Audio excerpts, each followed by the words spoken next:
Sports encyclopedia. U.S. Steve Kim. Got Trent in the cut. Yeah. Where you at, man? In the gym shooting, I'm Durant. You ain't shooting John Moran. No fucking stupid, we ain't losing. Grind like something to prove it. Came to conclusion that is proven. Yeah, I'm proven with a reliable source. Straight from the mouth of the horse. Smitty and JB and Smitty from West Coast to your side. Worldwide, we in your city. Keep it 150. We never change what's happening. Hurdle and get it cracking. No capping, we never lack it. Light them up, better stay in your lane. There's only three Lakers that I would not look the other way if I saw them motherfuckers coming. That's Kareem, that's Worthy, and that's Coop. The rest of them damn Lakers, fuck them. That's bullshit that Robert Parrish said. Coop, you know I got your back like a backpack, boy. Fuck Robert Parrish. You know he ain't shit. It's all good. You know, fuck the Celtics, all of them. We see you like shit, you fucking slap dicks. Issues get pressed so fast you don't get sacked like bags and baggage. Smitty and Jason Brown, killed it, yeah, it's a rap. We what the game's been missing, we switched it and filled the gap. Smitty and Jason Brown, we killed it, yeah, it's a rap. We what the game's been missing, we switched it. To put the fear of God in these motherfuckers!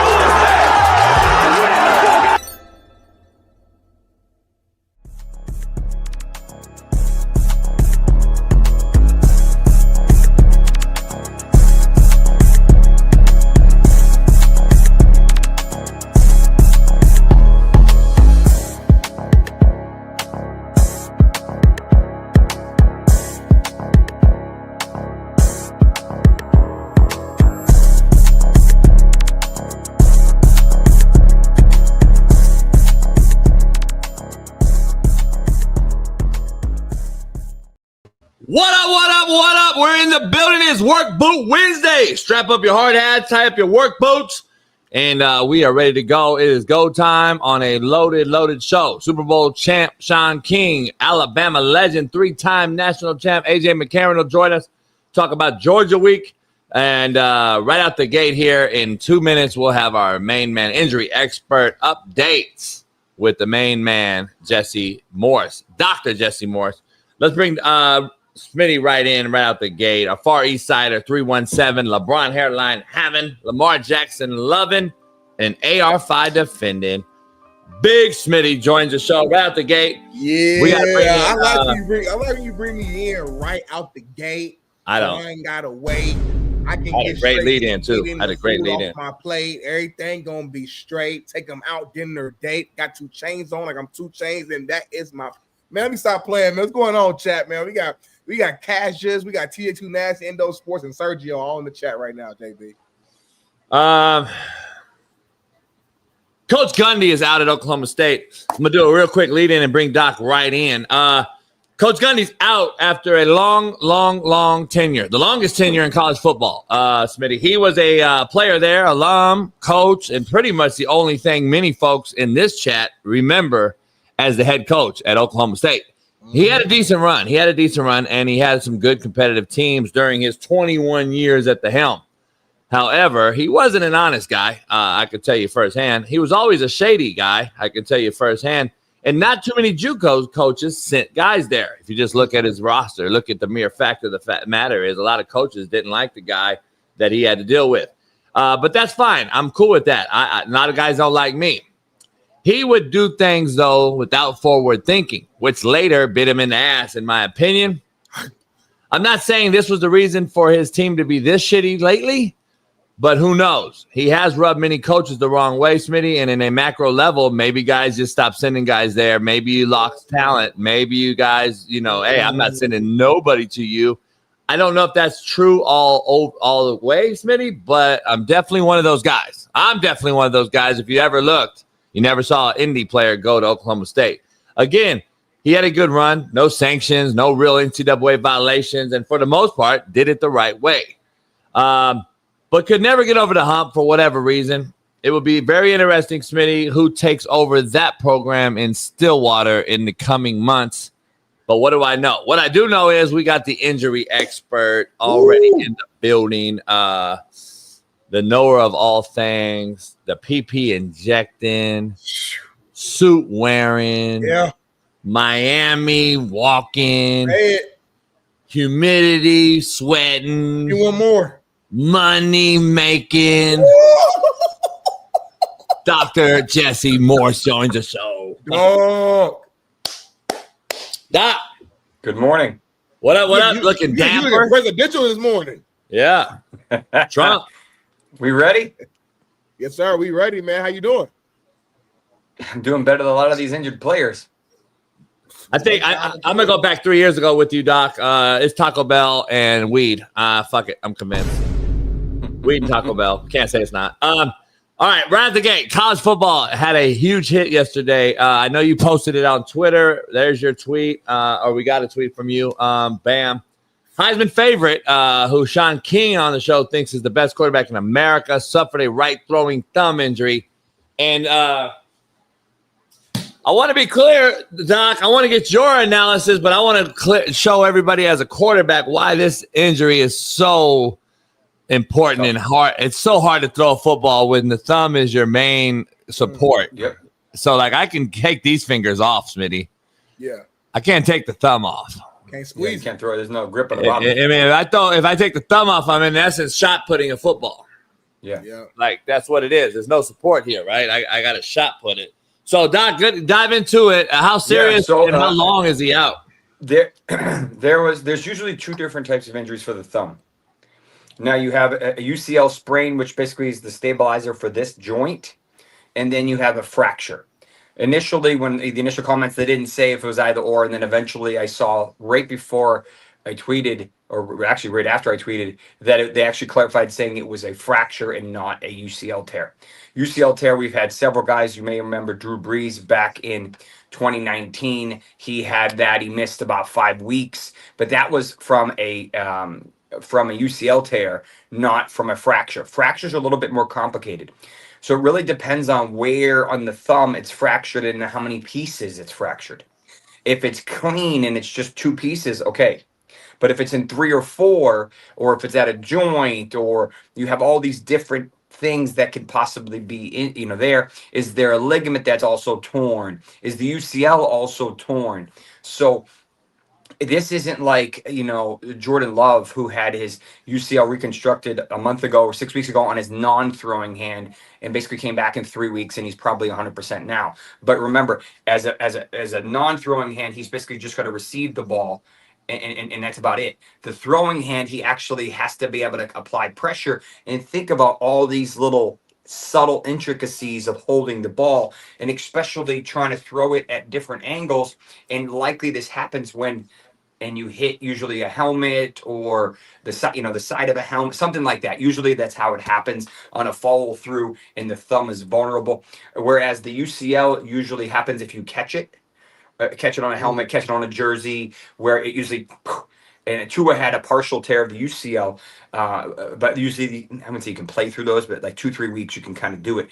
The issue with this is, depending on the severity, will depend on how long he's out. He's having surgery today in LA with Dr. Shin, who's pretty much most of the guys go to for hand surgery. He's a Cedars-Sinai with Elytrash. And most people do well, but the problem is it's not as fast as you want it to be, right?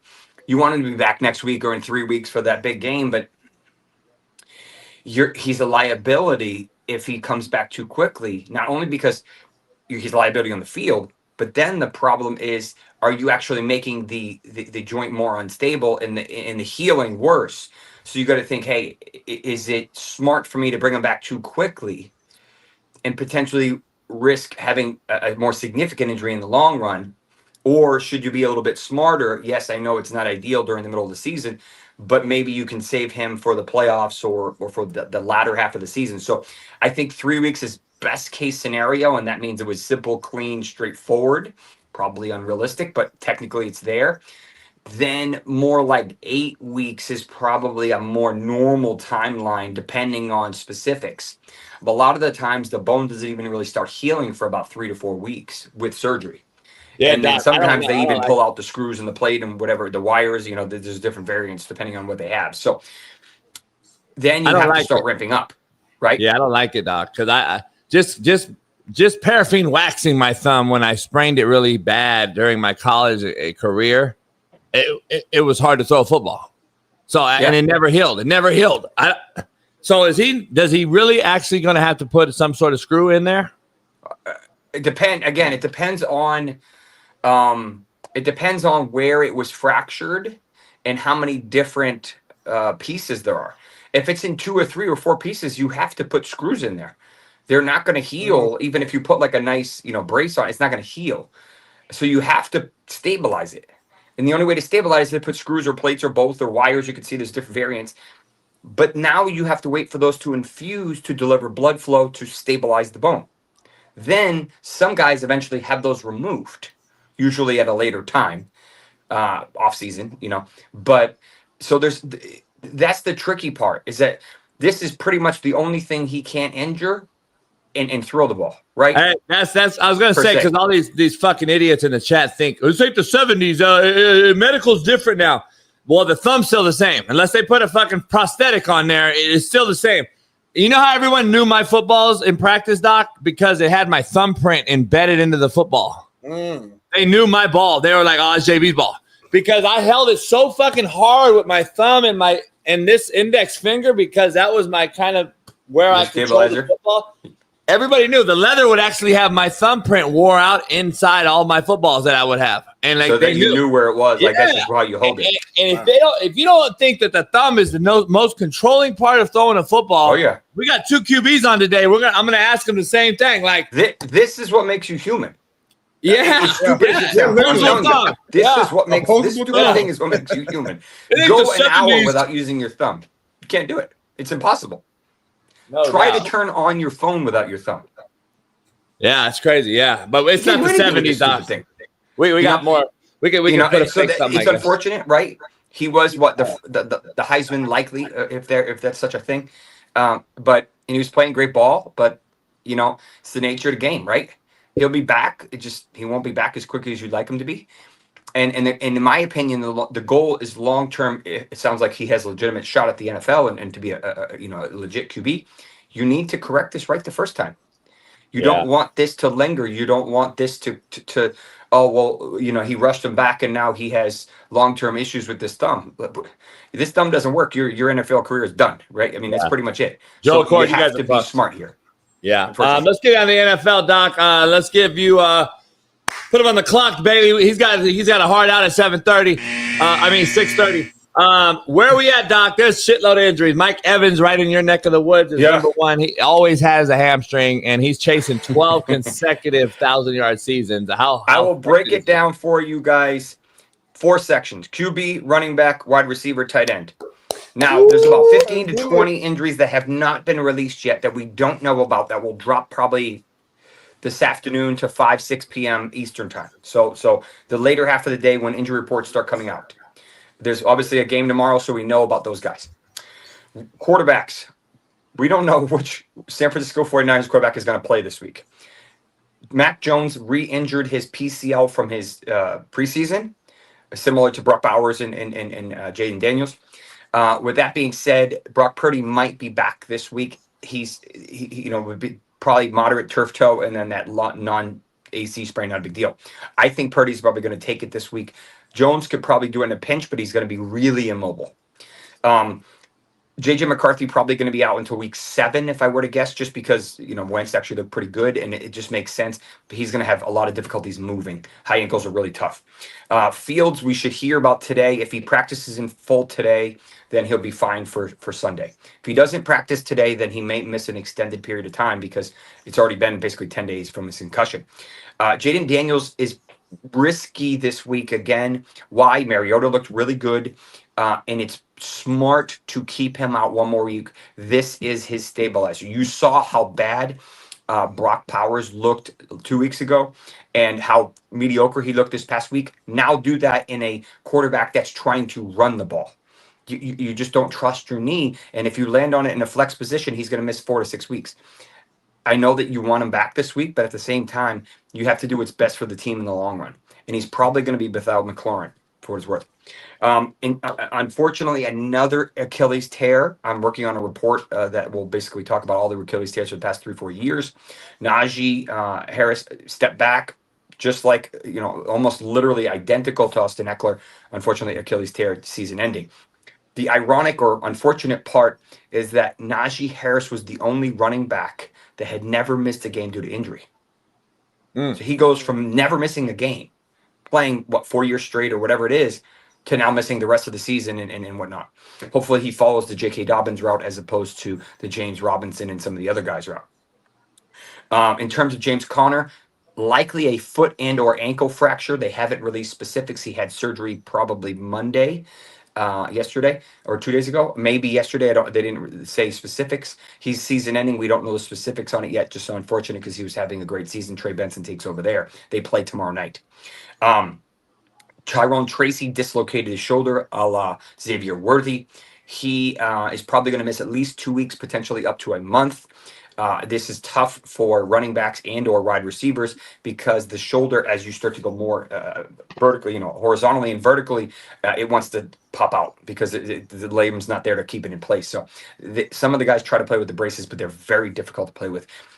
This is going to give Cam Scatterbo, with now Jaxson Dart, the lead, and Scatterbo is going to take over, and he could be what I call this year's Bucky Irving. As far as Zach Charbonnet, he should be back in full tomorrow night. He probably had a mild foot sprain, if I were to guess. Kenneth Walker did pretty good, but he didn't. He should have had a better game. Although he basically sat half of the game because they were blowing him out. But in general, it's probably going to go back to a split backfield tomorrow, if I were to guess. Wide receivers, a bunch of huge injuries this week. The biggest, unfortunately, CeeDee Lamb, who's been able to stay really healthy throughout his career. He was just running. He was kind of going down. A defender's leg just happened to land on him, and it stressed the ankle, both medially and the high ankle, the annoying part. And if it was up to him, he'd probably try to play this week. But unfortunately, these are very tough because you can run in a straight line after a week or two, depending on the severity, but you can't cut. So you have to round out your corners, and your routes are just awful. The DB will run better routes than you because you can't cut because that's where all the instability is. So he's probably got closer to a grade 2 than a grade 1. If it's a grade 3, they usually go surgery. So they haven't mentioned that. So that tells me that they're probably going to be closer to 3 weeks. Although maybe, he kind of does a little bit at 2 weeks, but I just, and maybe he got a little lucky and is more medial than high ankle, but it's just unfortunate. And he was ready for a monster season, but all it takes is one high ankle and that's it. Mike Evans, as you mentioned, another hamstring strain. This is his 8th hamstring strain that I have documented. He's 31, 32, somewhere around there. So obviously a lot harder. Think, George Kittle, kind of same, and Aaron Jones, right? So think of this. Unfortunately, realistically, probably going to miss at least 2 weeks, probably closer to 3.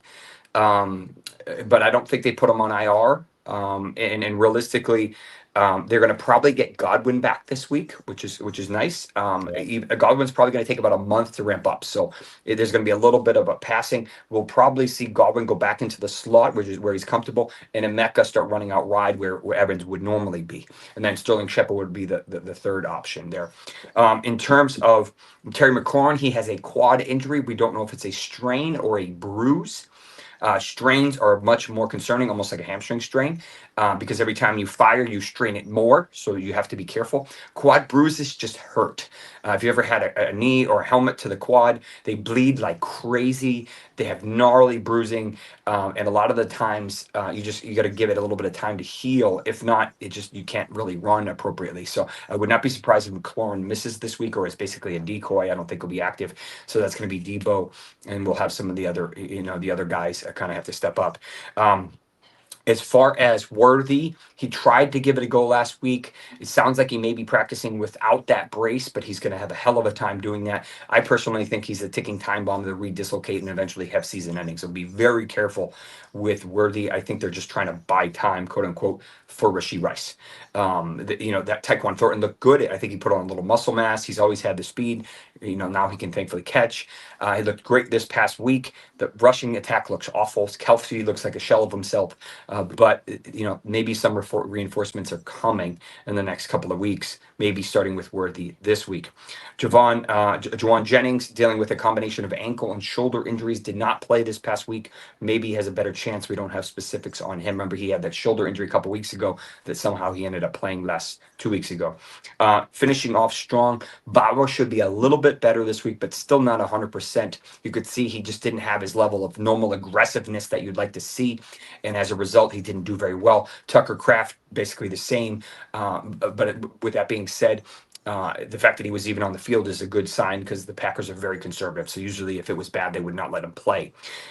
Colston Loveland, the rookie tight end, had a couple beautiful plays, has a hip flexor, probably 50-50 to play this week, but he's not going to get enough volume to really make a difference. So you hold him out this week regardless if he's on the field.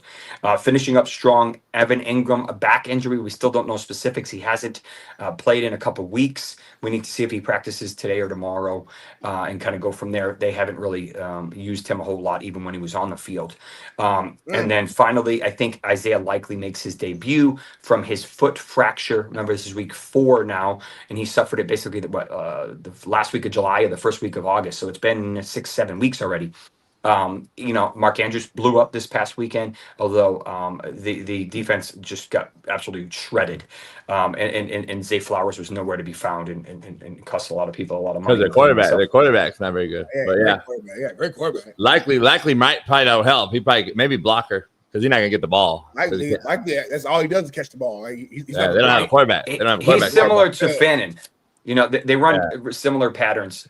Yeah, similar routes. They don't have a quarterback. Henry's got to figure out his fumbling problem. Great quarterback. That's third. They don't have like a real quarterback throwing the ball though. That's the problem, Doc. I mean, he's the highest passer rating in NFL history. He's led league passes down those times. Those bubble screens, Doc. It's funny. We know Likely because Lamar made that guy into something. Respect. Not really. But anyway, Doc, keep going. We'll find out today. Who's going to be able to kind of suit up in week 4? Bye week start next week, week 5. So we're already starting to kind of transition into October. October starts next week.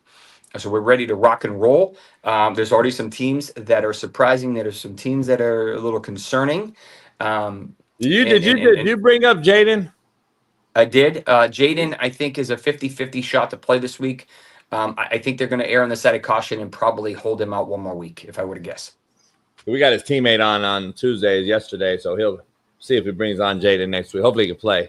Quarterbacks, bad business. I don't know, Doc. We may have the worst. We may have more injured quarterbacks this year than I've seen in a while. Well, Burrow's injury was significant, and thankfully he's been really the only major. I guess Purdy was pretty major, and then. Hey, Doc, Purdy's pretty average. They're 3-0 without him. They overpaid him. I think Doc got a call. You get a call? Did Doc get a call? I think so. I think he froze. I think Doc got a call. Well, thank Doc. We got all the updates. You got material update for all you college fans, and you guys got he lost connection, and you guys got all your NFL updates. So, shout out to Doc, and we'll see him next. See him next week. Smitty, let's dive into the show. Sometimes we got to use Doc when we can, so he gives you all the update analysis on all the injuries. But quote of the day brought to you by BetUS TV. Smitty. A toxic person will destroy you quietly, then play victim louder than your truth. Ooh, that's like that's like more than a quote. Yeah, that's like that's like down there like a life lesson. Epiphany? Is that epiphany? No, it's not an epiphany. Epiphany is like a forward thought. It's like right. This is like a that's like a damn like you wrote like an essay but did it in like a condensed way. Like that was like that'd be like a paragraph. Damn near. Like a sentence. Almost. Damn, homie. then play victim louder than your truth. Like, it was damn near a run-on sentence, but I like it though. You know what I mean? It's weird. It's like a weird vibe with this one. I'm impressed. You know what a run-on sentence is? You're impressed? But couldn't be a run-on sentence because I actually broke it up. I had ... I had comma. You know how you fucked up? You put ... That's not a thing. Yeah, it's not a thing. Supposed to be 3 dots, but Bailey didn't put he deleted the 3rd dot up probably when he was editing it. Oh, so you know 3 dots is called in ellipsis, I believe. What is it? Ellipsis. Or ellipsis. Smitty, contrary to belief, brought to you by Underdog. So make sure you head on over to Underdog Fantasy right now. Use our promo code CoachJB. Smitty, you got to download the app right now. Download that app. Use our promo code CoachJB. Get $50 in bonus funds right now for your first $5. That's promo code CoachJB. Millions of fans. Smitty's already signed up, making billions of dollars. Will you be next? Must be 18 years old. 19 in Alabama and Nebraska. 19 in Colorado. And make sure you guys understand you can't bet in New York, New Jersey, Maryland. Just can't do it. Can't do it. Ohio and Pennsylvania. So if you have any issues, go get some help. Smitty, I'm taking tomorrow. We're gonna break this down again and talk Thursday night football. Used on Underdog. But it is contrary to belief time.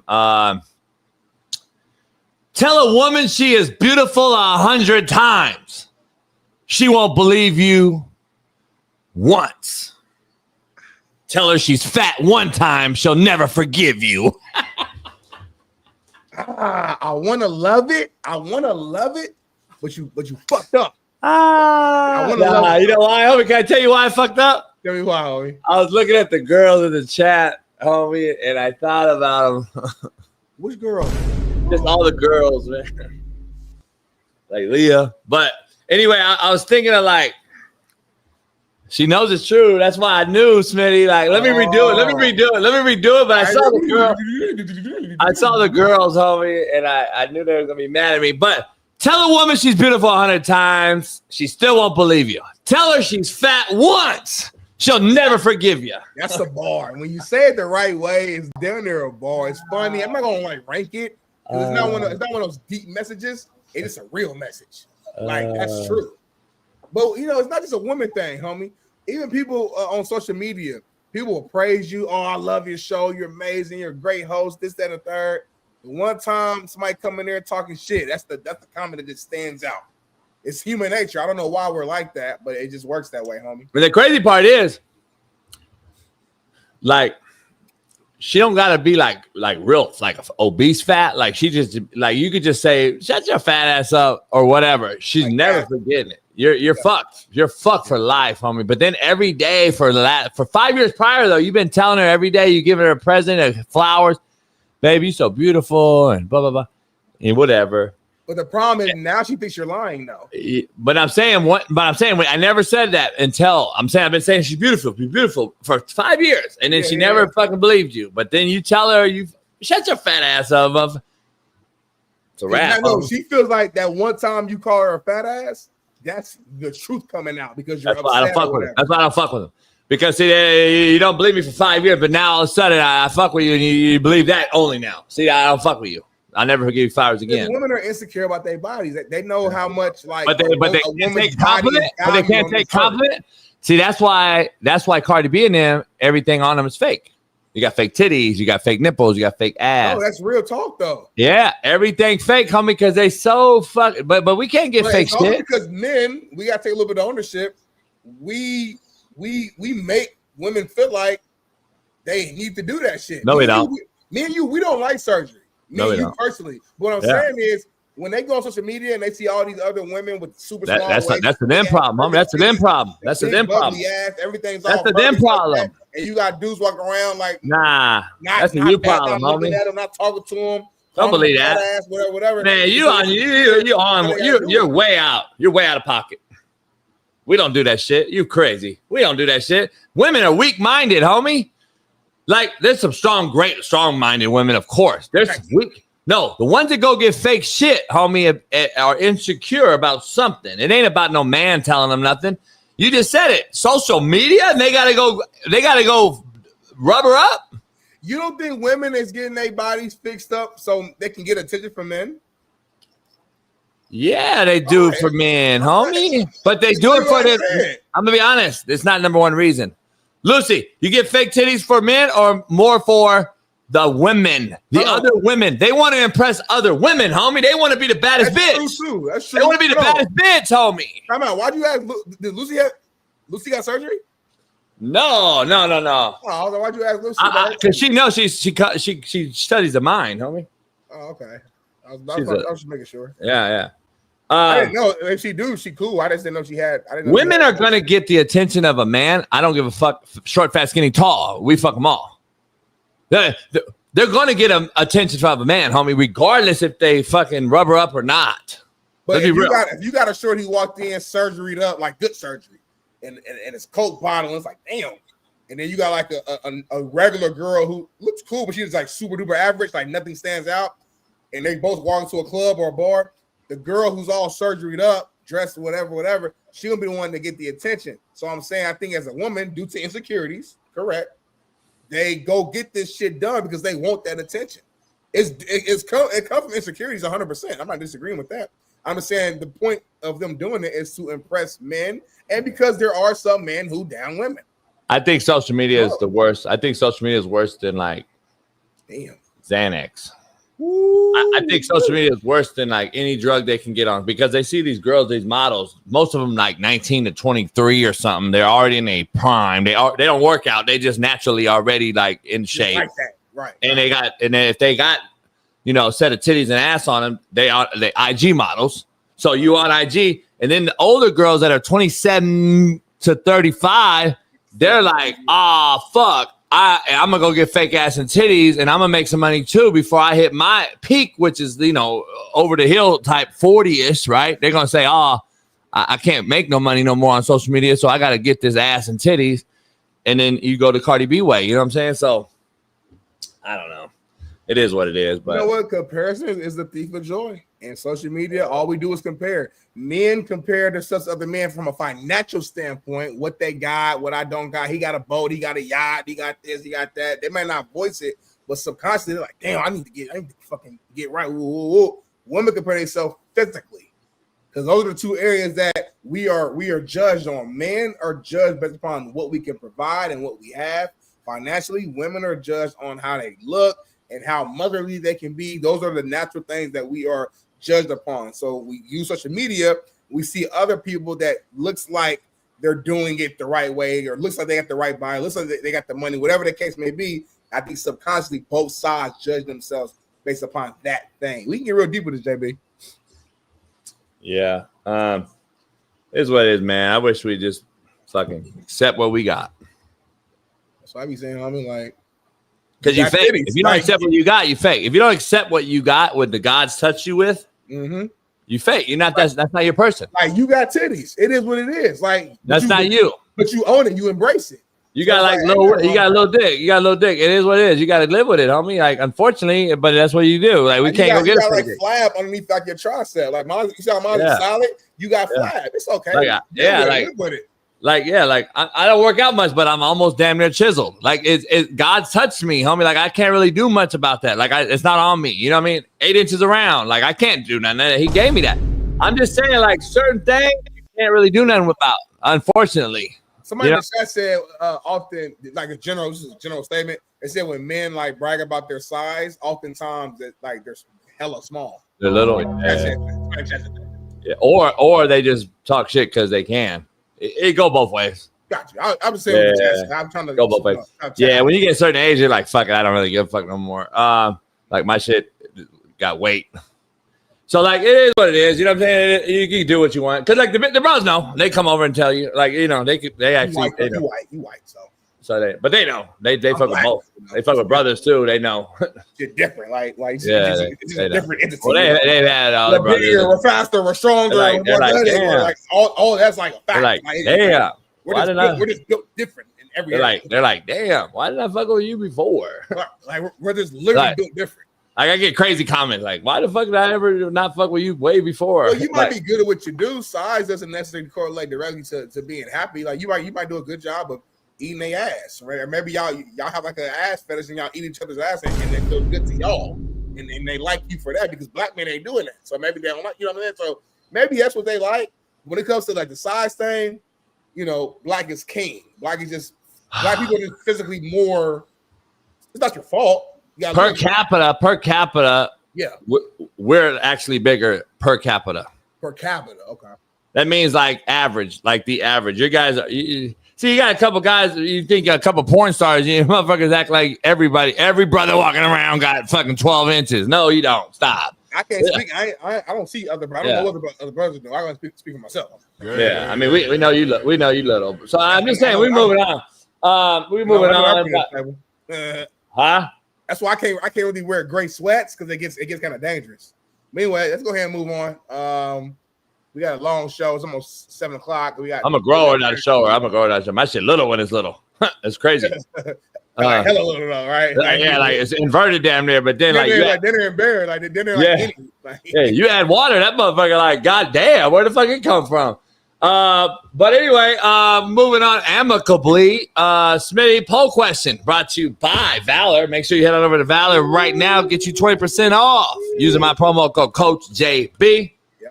Smitty, will Jaxson Dart save Dable's job? Go. No. Dayball is done. Listen, I think Dayball probably is a good coach based upon people that I know who've actually played underneath him, and you know he gets credit for what he did with Josh Allen early in his career. I think he was the QB coach, if I'm not mistaken, with the Bills. I'm sure he did help assist. OC, yeah. And again, I don't want to take away nothing from his past, but I just think that fit matters, and for whatever reason, Dayball in New York has not been the right fit. I know they had that one season where they made the playoffs. You know, it was a good season. Outside of that, though, man, it's been nothing but bad years after bad year. The Giants have an actually pretty good team right now on paper. We talk about their D-line all the time and that defense. We talk about, you know, the wideouts they got and some of the talent over there. But for whatever reason, man, they just cannot get it right. You know, I see there's an older clip from last season, I think is resurfacing, of Malik Neighbors talking about, hey, it's not the quarterback problem. He said the same thing is happening with Daniel Jones that it happened with our other quarterback. And they asked him, I was like, so what's the issue? He's like, I don't know, man. You're gonna have to ask somebody else. To me, that was like a subliminal message of saying, like, you might need to like look to the coaches. They call in and see what's really going on. Because like as you pointed out, JB, Daniel Jones was there, he struggled. Russell was in there, he struggled. That's why I'm nervous. I don't want Jaxson Dart to like lose his confidence early in his career because I think Jaxson Dart's pretty damn good. I think he's gonna have a solid career. But again, system and location matters. And if they're gonna be calling the same system and in the same situation, and you got Jaxson Dart out there as a rookie, I feel like it could end up being even worse than what it was with Russ. So I think Dayball is done. Not because he's a bad coach. I just think his time in New York has just came to a point where it's like, all right, we gave you enough chances. Nothing has improved. We need to shake up the room. Yeah, it's man, Smitty. This ain't preseason though.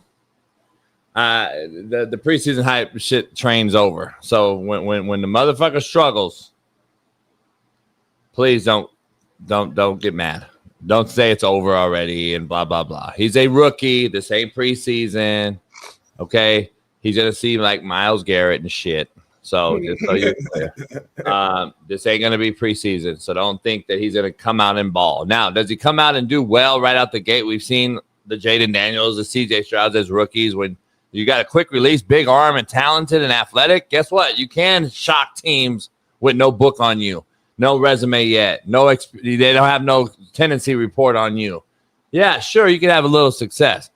I don't think the Giants are good enough around this kid to make them that much better, Smitty. So, listen, he's going to have ebb and flow. He's going to have ups and downs. It is what it is. But here's my take. Is he going to roll with them through the ups and downs the rest of the season? Is this his team going forward starting right now? I don't want to see Russell back in 2 weeks. We're talking Jameis Winston and all. You got to roll with this now, homie. Like, this is it, Smitty. You got to roll with the dude. Because if not, Like, this is it. Like, this is your quarterback. You drafted him, right? Like, this is your you got to roll with the guy. So, can he get Neighbors the ball? Can Scatterbo get going? Can Tracy or whatever get going? I don't know. It's gonna be interesting. I think you got to roll with him though, regardless if he's shitty or not. And I said yesterday that they would roll with them. I thought you can't go with James. You had to go with the rookie, so they're gonna go with them. We'll see. It'll be interesting to see. It'll be big news either way. You're a wideout on that team. Are you frustrated right now though? It's like we just keep going from quarterback to quarterback to quarterback to quarterback. Last year you had the what's the name? The Italian Stallion was making noise. He had like a one good game, a game and a half. Yeah, he got commercials and shit now. All right, he's like filthy rich now, like billionaire off one game. That's all it takes. One good game in New York, you're rich. You have McAfee, Gabagool, and all that shit. Yeah, like, and then he ain't played since then. You had DJ, of course. You got fucking Russ. Now you got Jaxson Dart. If Jaxson Dart don't play well in 2 games, they're gonna put in famous Jameis. It's like at some point, man, golly, like stick to your gun. I'm curious to see Russell Wilson because I know he's the most professional guy, so I'm not worried about him. He's not gonna be over there being a bitch, but he does bitch shit in other ways. Like the shit he does is like bougie shit. Like he's so rich and set. He does like some bougie shit. I can see him doing some bougie shit, and I don't see him being. I'm curious to see him. I want to see his mannerisms. He's not Jameis. Where Jameis don't matter what. He could be 3rd string, practice squad, 2nd string. He's in there giving speeches. Like he's at the time where he's like, I know my role. I know my motherfucking role. I fit in. Get in where I fit in. Like Jameis understands it. He don't give a fuck who's the starter.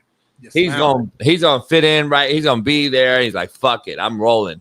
Russell, no way, homie. I don't see Russell just coming to work like as a backup. And I think they move Russell to 3rd string. That hasn't been released. I wouldn't be shocked. I wouldn't be shocked. You know why I wouldn't be shocked? Why? Because I think they could say, all right, now Russell's gonna say, all right, I'm gonna demand out and go somewhere. Now, where would he go right now? Who needs a quarterback right now for the rest of the year? Right now, today, the Bengals.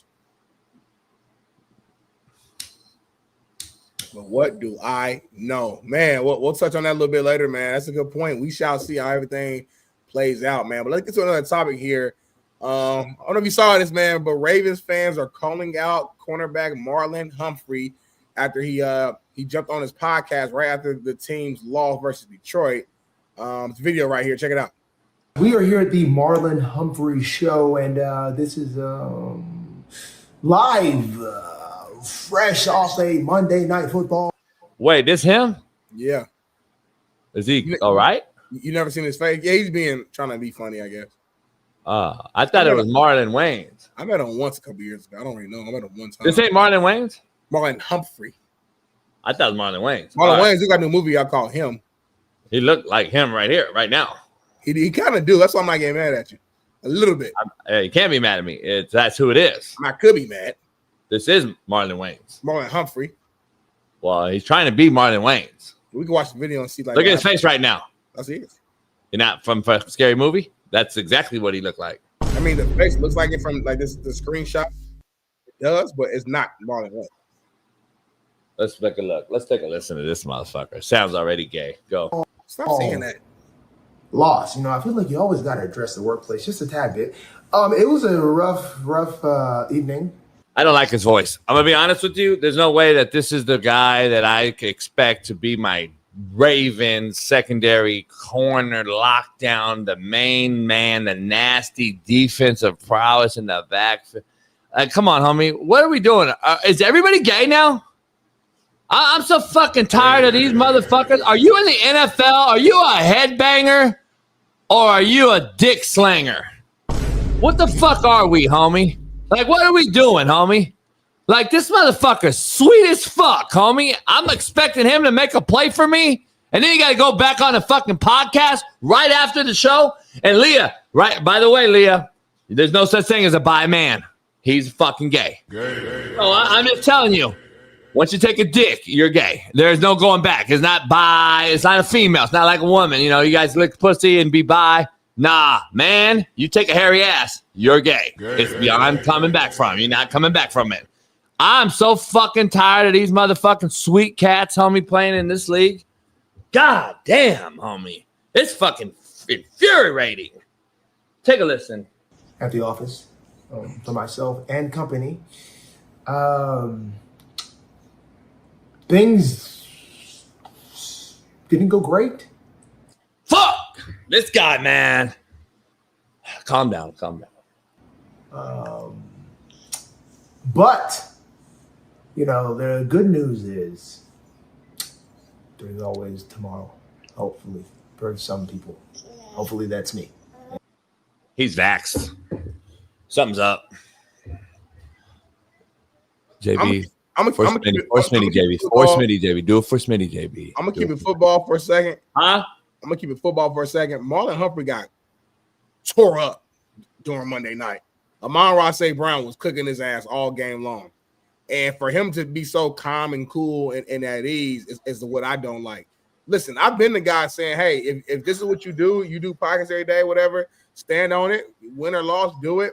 But, like, he's too jokey right now. Like, if I was him, if you're going to do the podcast, be like, man, I ain't going to lie, man. I got my ass kicked. Like Amon-Ra St. Brown kicked my ass. I feel like I was the reason why we lost the game. I need to be better. I'm a leader on that defense. I'm supposed to be the all-pro corner, and I did not look like that at all on Monday. I need to look at myself in the mirror. Like, I want that type of thing if you're going to do it. Don't be on here fucking acting and joking with your hair wrapped up with a towel, acting like this is going to be a tomorrow. No, it ain't no. There is no tomorrow. There is no tomorrow. They said the best in fucking Rocky for all the young people. The rate y'all 1-2 right now, homie. Y'all got the Chiefs coming up this weekend. So let's break this. That's a great take. Let me dive into this whole thing macro level. Yeah, it was great. Did you hear him? It was all right. Did you hear him the night before after the game? No, I didn't. Have you heard Marlon Wayans after the game after he got cooked? You said Marlon Humphrey or I'm sorry, say it again. I look and sound exactly like Marlon Wayans. But anyway, he's fucking me up. He's actually fucking me all the way up today. So in all kind of ways. Have you heard him? Take a look at after the game, after he got absolutely fucking destroyed. Take a listen and tell me that the difference here. Curious. Where are you guys? What do you mean? Like, how would you assess where this defense is at 3 weeks in? I'm not going to give my honest,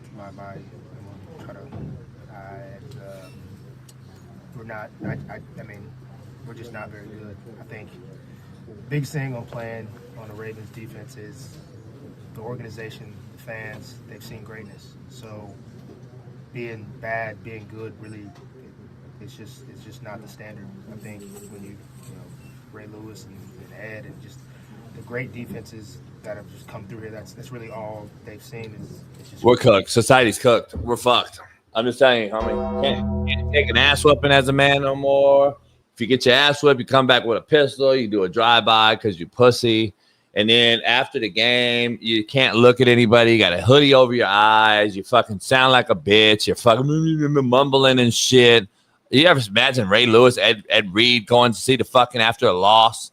And they're not looking at you in your motherfucking eyes. What's wrong with these kids, homie? And then you go on a podcast the next fucking day sounding like this shit right here, looking like Marlon Wayans straight out of fucking Scary Movie. This shit is ridiculous, homie. This shit is ridiculous. I mean, you can't be gayer. And then, dog. Stop saying that shit on this show, homie. It's not. No, it's not. On everybody. Okay. The truth is the truth. Everybody's gay now. Yeah, damn near. You know who they fucking. You know exactly who he fucking now. Damn near. Well, that's the problem. My God, Lee. And then, homie, like it's a macro level take, Smitty. I'm trying to give you a whole take on this. Well, make it macro. It sounds micro right now. You just call everybody gay. That's micro. Make it deeper than that. Thank you, Tissa. If the shoe fits, man, you got to wear it. Tissa, become a member, Tissa. So we got a guy. That initial hype was that shit gone. We got a guy covering wide receivers, right? Mm-hmm. He looked gay. Shut up. He looked gay and he sound gay. Then, Smitty, we got wide receivers, homie, that are doing shit that, holy fuck me.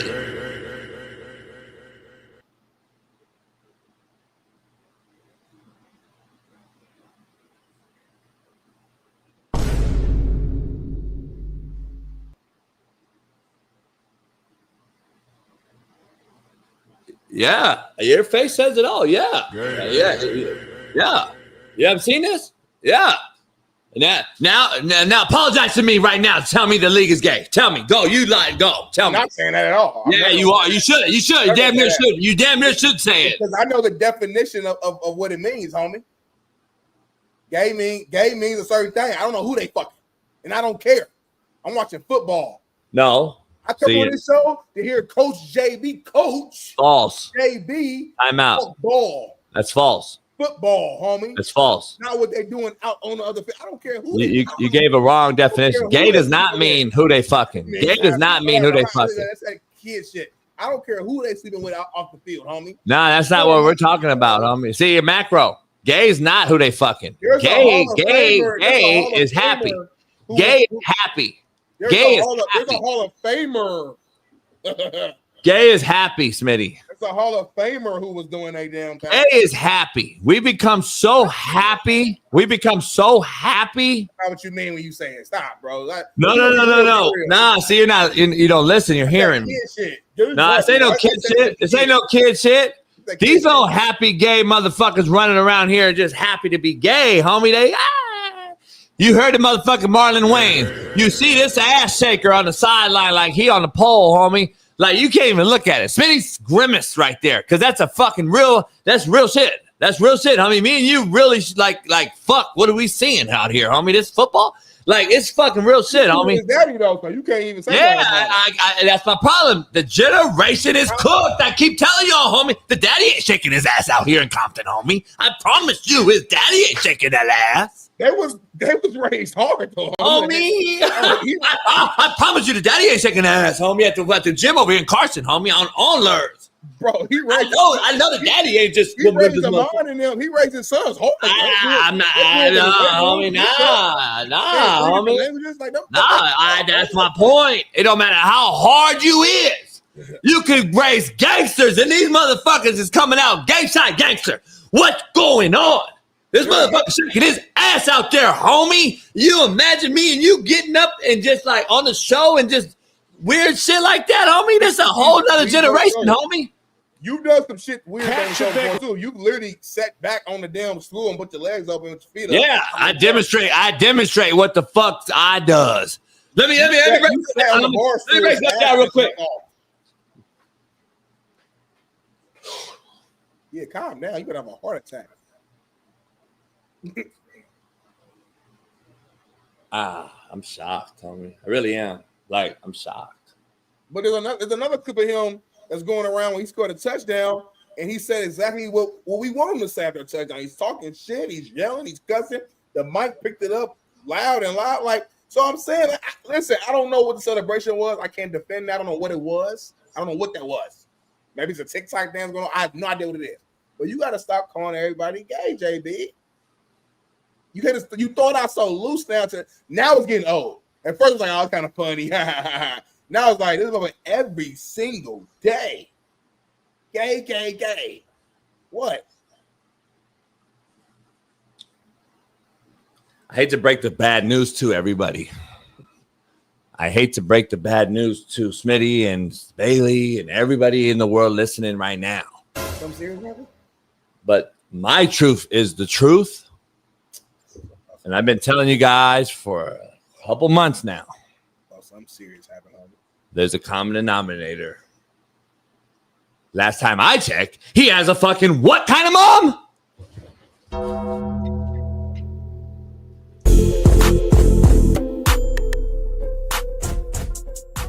Hey, well, fuck it. I'll go home tonight. I'll drink my yak and smoke my stick, and I'll get it back cracking.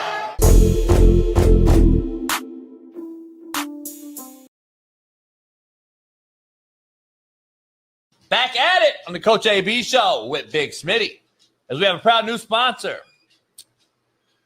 Valor is getting me excited. I am fucking hyped. This new drink. Fuck you doing, homie? Yeah, my fault, man. What the fuck are you doing?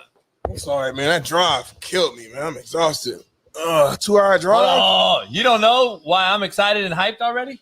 No, I know it's 5 a.m, but goddamn, homie. What's going on, homie? We got this new sponsor. Valor. Valor? Hold on, man. You haven't had a Valor? You ain't tell me about Valor. You're that tired. You didn't tell me about Valor. Look at this. I mean, the can looks dope. What is it? Valor Energy, homie. All right, well, let me try it real quick, man. You want to fucking pick me up? Shit. Does it really work? What? Watch out, homie. Oh. Yeah. Oh, shit. Is that a bullshit? It's instant energy, homie. It's instant energy, homie. So you're hyped right It's now. instant energy, homie. Oh, Cheers. Cheers. Valor. Blueberries and cream, nitrogen infused. No. Berries and cream. No, this is nitrogen this is my favorite. Blueberries and cream, my favorite flavor. Berries and cream. Blueberries. Matter of fact, I got another one over here. Orange cream infused, homie. Wait up, there's 3 different colors? 3 right here. I heard it's more on the website. Kelly, you like Valor? You like it too, Kelly? The dogs like Valor. I wouldn't give it to the dog, but they probably would like it because their flavor is amazing. Blueberries and cream. And you can mix it with tequila and vodka? What's the website, homie? What's the website? We got to tell them to go to the website right now because I heard that they got even more than one flavor. Go to valorenergy.com right now and use promo code Coach AB and get 20% off your first order. Through the month of September. I encourage all our fans, our loyal fans, to post a picture with their Valor just like Smitty and I do and enter a sweepstakes. Our winner will guest host a show with Big Smitty and I. You ain't gonna guess host the whole show, but we're gonna bring you in and let you talk for about 5 to 6 minutes. I'm gonna be real with you. Tag Coach AB, tag Valor Energy, post a picture, hashtag, and we're gonna bring you on the show for a few minutes, man. Valor, VALR energy.com. I'm hyped up right now. Look at these Valor t-shirts, merch. We got it. Woo-hoo. Look at that backside for me. Way more athletic. Way more athletic. Valor. Check it out. Coach AB, promo code 20% off right now. Peace. Parent, shut the fuck up, Mom. Don't talk about mom, but stop saying that, homie. No, respectfully, shut the fuck up. You can't say respectfully. You can't. Some stuff. Yeah, you can. Yeah, you can. You I can't can say say whatever respectfully the and fuck tell I my want. mama to shut the fuck up. Nah, homie, I don't give a fuck. I said shut the fuck. I didn't call her out her name. I didn't call her a name or nothing. It's a mom. I said shut the fuck up. I didn't call her a B word. Nothing. That's somebody's wife, though. I don't give a fuck. Shut the fuck up. That's the problem. No, it ain't the problem. No, it ain't the problem. Stay in your lane, homie. Like, I'm tired of these parents who don't understand the gift they have. First of all, she did it in college. She did it in high school. And now she's doing it in the fucking pros. That's paid your son astronomical amounts of money. And you still talking about tweeting out a fucking get him out of here tweet? Shut the fuck up. So all you bitch-made motherfuckers in the chat who mad at me for calling it what it is, you ain't mad at her for telling a motherfucker to be fired? Shut your bitch asses up, homie. You fuck.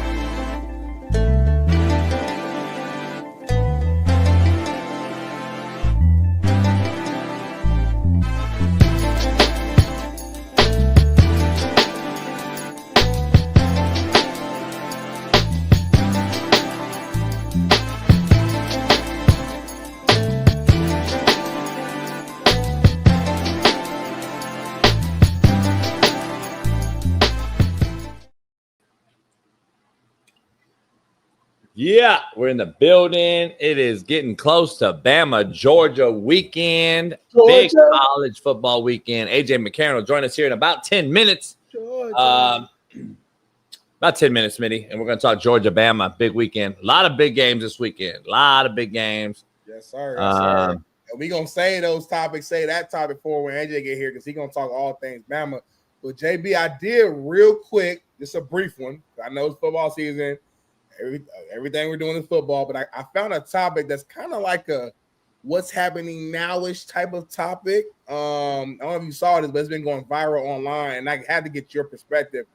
NBA player Michael Porter Jr. was on a podcast, and he was talking to the host about basically paying for his ex-girlfriend's rent. So basically, when he got with her, he basically agreed to her like for a year that no matter whatever happens, he's going to cover half of her rent. Apparently, after 4 or 5 months, they split up, and they're no longer good anymore. He's moved on. She's moved on, but she's still reaching out to him to pay the half of the rent. And he is covering it so far, but he's doing it on a month-to-month basis. And when they asked him why, he was basically like, well, she got to act right each month. Like, if she don't act right in the fucking next month, then she won't get the half. So I kind of want to ask you, it's kind of a complex, a macro situation here. On one end, you got a man who promised, no matter what, I got you for the year. So that's the word. As a man, your word is bond. On the flip side, though, you're paying for your ex's bills when you're not together anymore. So, like, let's say he has a new girlfriend now, new situation. He got his current girl, and you can pay for your ex-girl. It's just a lot going on. So I want to hear from an OG's perspective, a guy who's done it at a high level, who've had a ton of different women during your life. What's your view of the situation, and how would you handle it differently? Can't talk about things I don't know.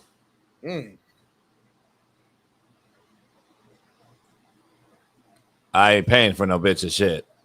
She ain't my wife. He's a simp. He fucked up. What the fuck are you talking about here? What's going on? I told a girlfriend, just a random girlfriend, and I'm gonna pay for what? I can't talk about it because there's no way I ever did it. I'll never do it. Never did it. Never will do it. But he would, like, anytime he was in town, he would, like, stay there too. So it was almost like a benefit for him as well. Yeah. So if I'm in town, guess what? I give you $3. And she couldn't head or whatever. For some head or whatever. For some head or whatever. I give you a few dollars, but nah. She couldn't afford a spot by herself. So, like, the only reason why she got the spot was with the mindset that he said, hey, I got half of it. I'm paying for half. Oh, like most women. Without him, she gets, like, evicted, like, immediately. Like most women do. Yeah. They need the guy to pay for the shit. I get it. Yeah. But to her credit, I'm saving hoe now. But Jason, saving hoe, homie. Saving hoe. To her credit, though, she is paying for half of it. It's not like he's paying the whole shit. That's all she can pay, Smitty. She can't she can't live within her fucking means. Are you not fucking figuring out what these broads do, homie? Bitch, take your ass to Compton and get up studio then. Shit, you paying half. I bet you the half is like some fucking ridiculous $5,000 or something.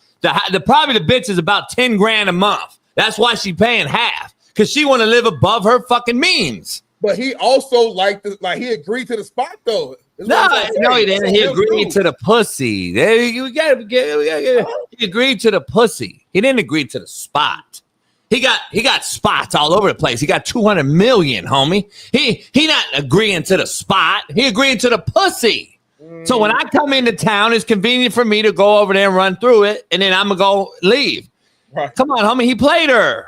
Come on now. Is she fucking retarded? I'm just saying, but who's that?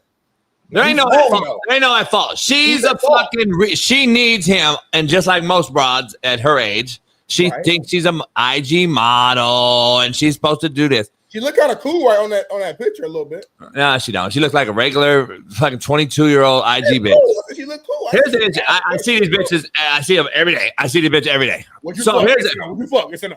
That's too young. But here's the thing. If it came down to it, would you fuck? Too young. I'm not Lane Kiffin. So here's the thing I gotta say. Here's the issue I have. What I want to make sure we're clear here. Okay. This guy is just running around telling any bitch that. Like, if I was his age and 200 mil, because I used to go to titty bar, pull strippers out, I'd probably do the same shit. Like, I wasn't in the league for fucking 8 years, and I was still saying to the bitches, I'm in the league. Are you shitting me? What are we talking about here? You showing them the practice squad check and shit? Like, yeah. Because me, I walked in, I'm different. I'm an all brother. I'm an all woolly white boy. I got a pro club on. I'm still in shave. You know what I'm saying? All the bitches look, who's the white boy? Long. And then you spread the word, homie, real settle. You tell the waitress, she know you in the league now. She tell all the bitches. And you know, strippers, when they know money's in the room, they set like an actual alarm. Then all the bitches come over there. Then you play your cool game. Like, nah, I'm good. And then they go tell the other, he's not easy to get. And then because you wait for the baddest one. Then I pulled the baddest one. Unfortunately, happened to be my baby mama that time. And then I was like, fuck. And then and the pussy was bomb. It's like, fuck. And then I was like, in a weird way, she kind of got you. Huh? Yeah. Like you had, really. She fucked her daughter. She fucked our daughter off. Because I didn't pay alimony or child support because she never hit me because she knew if I did that, I would get custody of the daughter. At least half. It was good though. Oh, the pussy? Yeah. Top 5 all time for you, your life? Yeah. Unfortunately. But if you Google the Antichrist, like right now, if you Google the Antichrist, yeah. Like if you Google like Antichrist, like she'll pop up. So you slept with the devil? Huh? You had sex with the devil? Well, you think the devil's gonna have bad pussy? No. It'd be exactly. right best. You think the devil's not gonna have bomb pussy to get you in, homie? Manipulate you, yeah, exactly. Yeah. That's what I'm saying. You don't think this broad right here has bomb pussy for the $200 million cat to pay half the rent, homie? Yeah. So you're telling me if the bitch had horrible pussy, he was gonna pay half the rent? I ain't saying no. I'm not saying that. I'm just getting clarity with the chat for the or she got detachable jawbones. Oh shit! Yeah, you ever had a detachable jawbone? And with the attach, she can put the whole dick in the balls back there. Yeah, detachable jawbone. It goes here, and then like she has like the noises and shit is unbelievable sound difference. But anyway, for the audio listeners, what's the example of the noise for the audio listeners? Bailey would have to tell you. We got a sound similar. Gawk, gawk. That's why it's called the gawk gawk. Because you're gawking it in the back of that throat. That's the audio sound for the audio listeners. It really sound like it's back there though. What happened? Like the sound feel like it's coming from here, like from the deep into the. That's your sternum, homie. Like fucking like.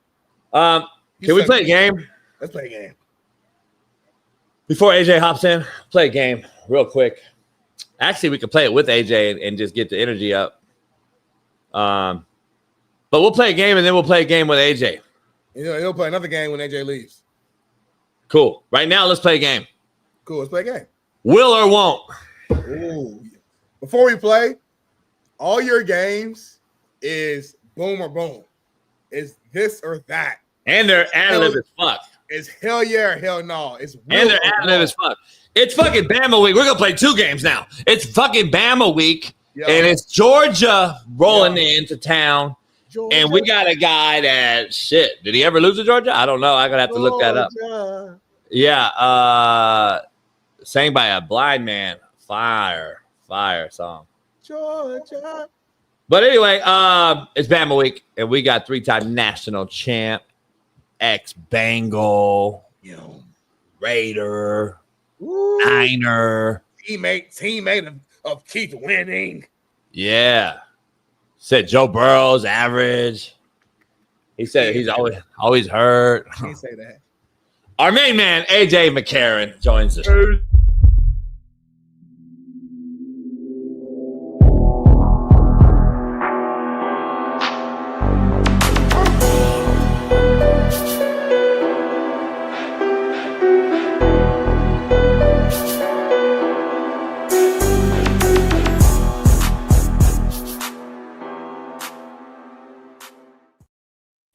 That was an accurate ass. Hey, Bailey. Yeah. I you, Bailey. That's see that shit, Bailey. We got damn near a real show. We got damn near a real produced show. Damn near. They getting hyped down there, like. Hey, AJ was like, motherfucker put a wristband on and shit. I was like, what is this motherfucker doing? Oh, AJ thought he came in the show fucking loosening the shoulder up and shit. Yeah, he got. I got goosebumps. I got goosebumps. I was about to head up to my kid's school and go to PEs, be all-time quarterback. Hey, I missed that. AJ, we're coming in hot. We're gonna play a game. Will or won't? I need high energy. It's Georgia week. It's Bama Georgia week. It may not be another game like it this year. The board could be fired if they don't win. Like, there's a lot of shit going on, right? Will or won't? Smitty, I'll start with you. The Chiefs will or won't win 10 games. The Chiefs? Yeah. Damn. Yeah. The Chiefs will or won't win 10 I'm gonna games. I'm going to say will. I believe in Andy Reid enough. Mahomes is enough of a winner that I think they'll still win 10. It might be 10-7, but I think they'll win 10. AJ, will or won't? I'm with Smitty. I think it's just too much in the organization, too much knowledge. I think they're on the back end of their run by far, but I think they still got, just too much knowledge and have been there for so long. They'll will guys out of wins. If they lose to Baltimore, which I think they will, they start 1-3. I don't see a path to winning 10 games. I don't see a path. We're just looking at their schedule right now. I don't see a path. So we'll see. It's going to be interesting. Will or won't, Smitty? The Raiders will or won't be a playoff contender? Won't. They look bad, homie. AJ? Won't. Yeah, listen, I love Pete. Coach Carroll, I think he's one of the greatest of all time. But they're not a good team right now. Yeah. You could tell AJ too, watching them though, we got Sheldon Days, Smitty's boy who plays for the Commanders, and he comes on and I just asked him because I could see it and you could see it, like the structure, organization, all that's better already with the Raiders. Like they look like they know what they're doing now, at least. They just don't have it yet. I hear what you're saying. I just don't think they have it yet. They just need time. Yeah. My boy, Deron Payne, messed every plan up they had on offense. Oh, man. Will or won't, Smitty? The Chargers will or won't win a playoff game? I say will. The time is now. Jay Herbo has matured. Him and Harbaugh got that connection. You got Keenan Allen back. He's looking young and spry. I say will. AJ? They will. I got them. Listen, I think they make a deep playoff run this year. I really like their team. I do too. I think so too. Will or won't, Smitty? The Steelers will or won't win the AFC North? That's a hell of a question. Yeah, now you got to question it. But I'm going to say won't, homie. Of course you will. Lamar Jackson and the Ravens are about to start their run, starting this weekend against the Chiefs. These first few games were an anomaly. When you see the Ravens at their best, they look like the best. They just got to stay structured, stay grounded. Derrick Henry, hold on to that ball. It's everything that they're going through right now is fixable. I think Ravens win the division. AJ McCarron will or won't? I think the Steelers win it. Ooh. Listen, this Baltimore defense, I know they were hyped up, had a ton of talent, great offseason accusations. I don't know if they're putting it all together on both sides. They're really not playing complementary football right now. Yeah. And I think, listen, I love Coach Tomlin. I think he's one of the best in the NFL by far, and he finds a way to win. And you got A-Rod over there. They finally got a dude that can sling it around. I like their chances.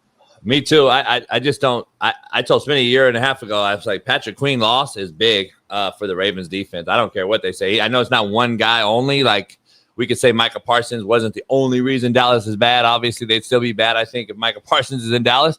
But Patrick Queen can go sideline to sideline. Raekwon Smith in the middle can go hash to hash. That's two big loss. That's a big difference right there, having that other guy. So last one, Smitty, will or won't? And we already kind of led into it. I want to get AJ's take after yours.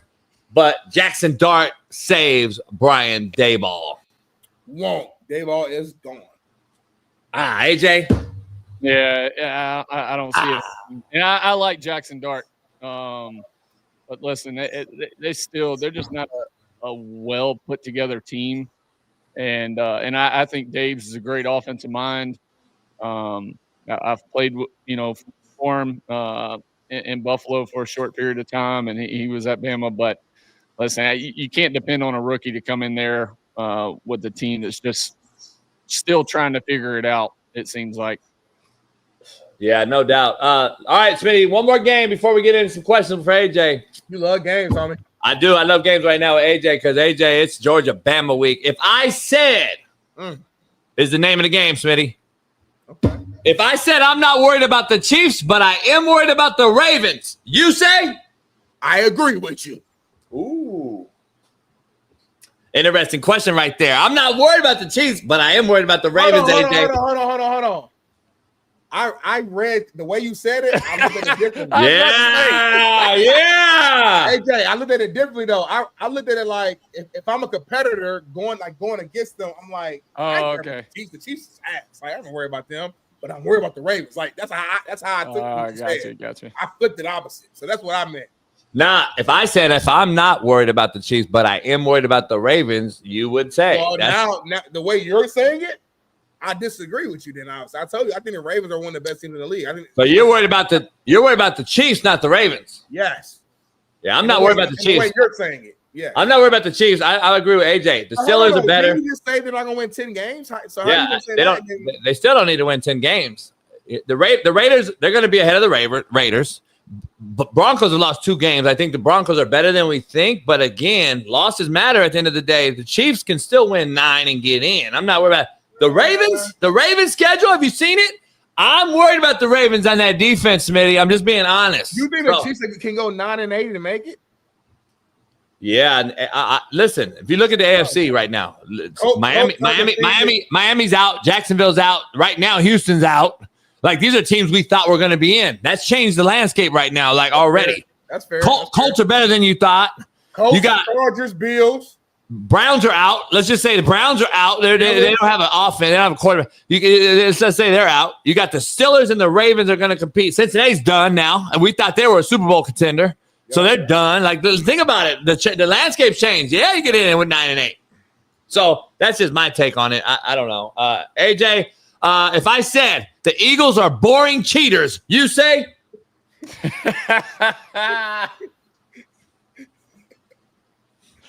Oh, shit. Hey, look, this is all over the tush push, huh? Yeah. And then I think Drew Brees that called them boring. Like he said, they're boring to watch offensively. Yeah. Yeah. I mean, listen, in this day and age, I mean, they just do not throw the ball. It's not it's an old school style offense that's ran out of the shotgun. I mean, if that makes any sense, but I mean, they're definitely not slinging it around, which I wish they were throwing it more, because the weapons they have and they've had for the last couple of years is probably the best in the league with Devontae, with AJ, like, and even at tight end, like they've been loaded. But yeah, I mean, it is a tough game to watch at times, but their defense is so fucking good. Yeah, I know. The Rams, man. The Rams look good, and then they just, I don't know. Yeah, what they did. Smitty, if I said the Texans are in trouble, you say? I agree 1,000%. The Colts are the best team in that division. 3-0. We might go undefeated, homie. The Texans are in trouble. AJ, if I said the Texans are in trouble. Oh, I agree 100%. What's going on there? I don't know. I mean, it's such a weird, because they had such a hype and they were rolling the first. And I know you were there, AJ, but it's a totally different revamped system, right? I mean, from GM on down, right? I mean, everything's changed, so it's hard to like talk about it, right? Yeah. I mean, listen, off air, I got some great stories during that time, but listen, Cal took this team over from his dad. His dad was a very involved owner, knew football, loved the game, didn't really care from a business side as much as like he wanted to be in the conversation of the X and O's and really understand the ins and outs of football. Cal's not that guy. But listen, I love D'Amico. I think D'Amico is a interesting name. If for whatever reason it goes south and goes bad at Bama, I think that's a name that comes up. Last one, AJ. You were here too. If I said the 49ers are fool's gold at 3-0, you say? Ooh, I'd probably have to agree. I know you don't like Kyle, but listen, he's still a great offensive mind, and I don't not like him, but yeah, I got you. Go ahead. Yeah, we've said it though. Like it doesn't matter who he plays at quarterback. He finds a way. Every guy, especially in the first year, every guy has success in his offense. I mean, look at Jimmy. Jimmy stepped in that year when they traded for him, and Super Bowl. he took over even the last, however 4 or 6 games he played that year that when they were extremely bad, right? And they went on a streak of winning all 4, and then they paid him, and he got that big contract, and then they made a Super Bowl run, and then all of a sudden people caught on. But it's hard to figure them out, bro. I just don't understand, but we'll I don't see. know if I've ever seen. Somebody came out. Who was it? Somebody said it makes 0 sense to have this many injuries. Did you see that? Who was that? It was an NFL guy. I forgot who it was, or ex-NFL guy. Was it Bosa? I mean, not Bosa. Was it J.J. Watt or somebody came out? Might have been Ocho Cinco. Might have been Ocho, but they're like, it doesn't make any sense. Like, this is an injury-riddled team. They're 3-0. I mean, I think the schedule's helped them a little bit so far, but they're 3-0. But damn, I think it's fool's gold, Smitty. But we'll see. I think it's the Rams' division to lose myself. But anyway, let's dive into it, Smitty. You got it. Yes, sir, man. Hey, Bama, Georgia. Ain't no point in sugarcoating it, man. This is a huge matchup, probably the game of the weekend. I have to look at the rest of the schedule, but it's probably going to be at the top of that. Hey, AJ, man, how are you feeling, coming into this game? And I guess we'll start with this. What would you say are the keys to victory on both offense, defense, and special teams? It's in Athens, right? Yeah, it's in Athens. Listen, the good thing is, for whatever reason, Alabama, if there's one school that has an absolute strangle and mental hold on Georgia, it's Alabama. We've won 9 of the last 10. Even in the biggest games, whether it's the SEC championship, it's a national championship, I had this asked to me the other day. I don't know if it's so much from a players tightening up standpoint, because the history and the era of football we're in, kids don't know the history of matchups. They don't care about tradition as much. And you got so many guys coming in and out every year to each program. I don't know if the kids understand that, the rivalry that's really here, that's been built up over the last, decade. Agree. I think it's more on the coaches, because they have quite a bit of coaches that were on Alabama staff when I was there. Kirby, Glenn Schumann, one other coach. So it's guys. I think it's more of a mental hold on these coaches, which is kind of wild to me, because I don't think there's anybody better in the country at halftime adjustments than Kirby Smart. I mean, I've seen it with my own eyes. The dude is an absolute genius. He will get beat in the first half, but a second half adjustment, he is pretty fucking dialed in on it. And so this game is interesting because of that. Keys for Alabama offensively, they got to get some push up front. They got to be able to run the football. If you look at Tennessee and watch the Georgia-Tennessee game, everybody thinks that Josh Heupel's this big, throw it all over the field guy, which he loves throwing the football, but he spreads, and the reason he has receivers have their splits so wide is because it puts jack linebackers, nickels, safeties rolling down in boxes at different spots on the field, right? Because if you spread your splits out, now you got to go to different areas and areas of the field that you're not used to covering when you face a normal or generic offense. So Tennessee had a little bit of success run the ball. The thing that Alabama has to be able to do, which I think helped Tennessee, is a little bit of success on the ground opens up the pass, because Aguilar had a massive day in the air, threw for over 300 yards, 4 touchdowns. He had 2 picks.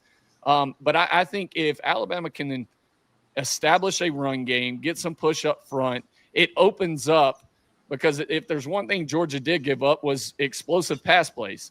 Now, when it comes to the defensive side, they got to be able to contain Gunnar Stockton of some sort, right?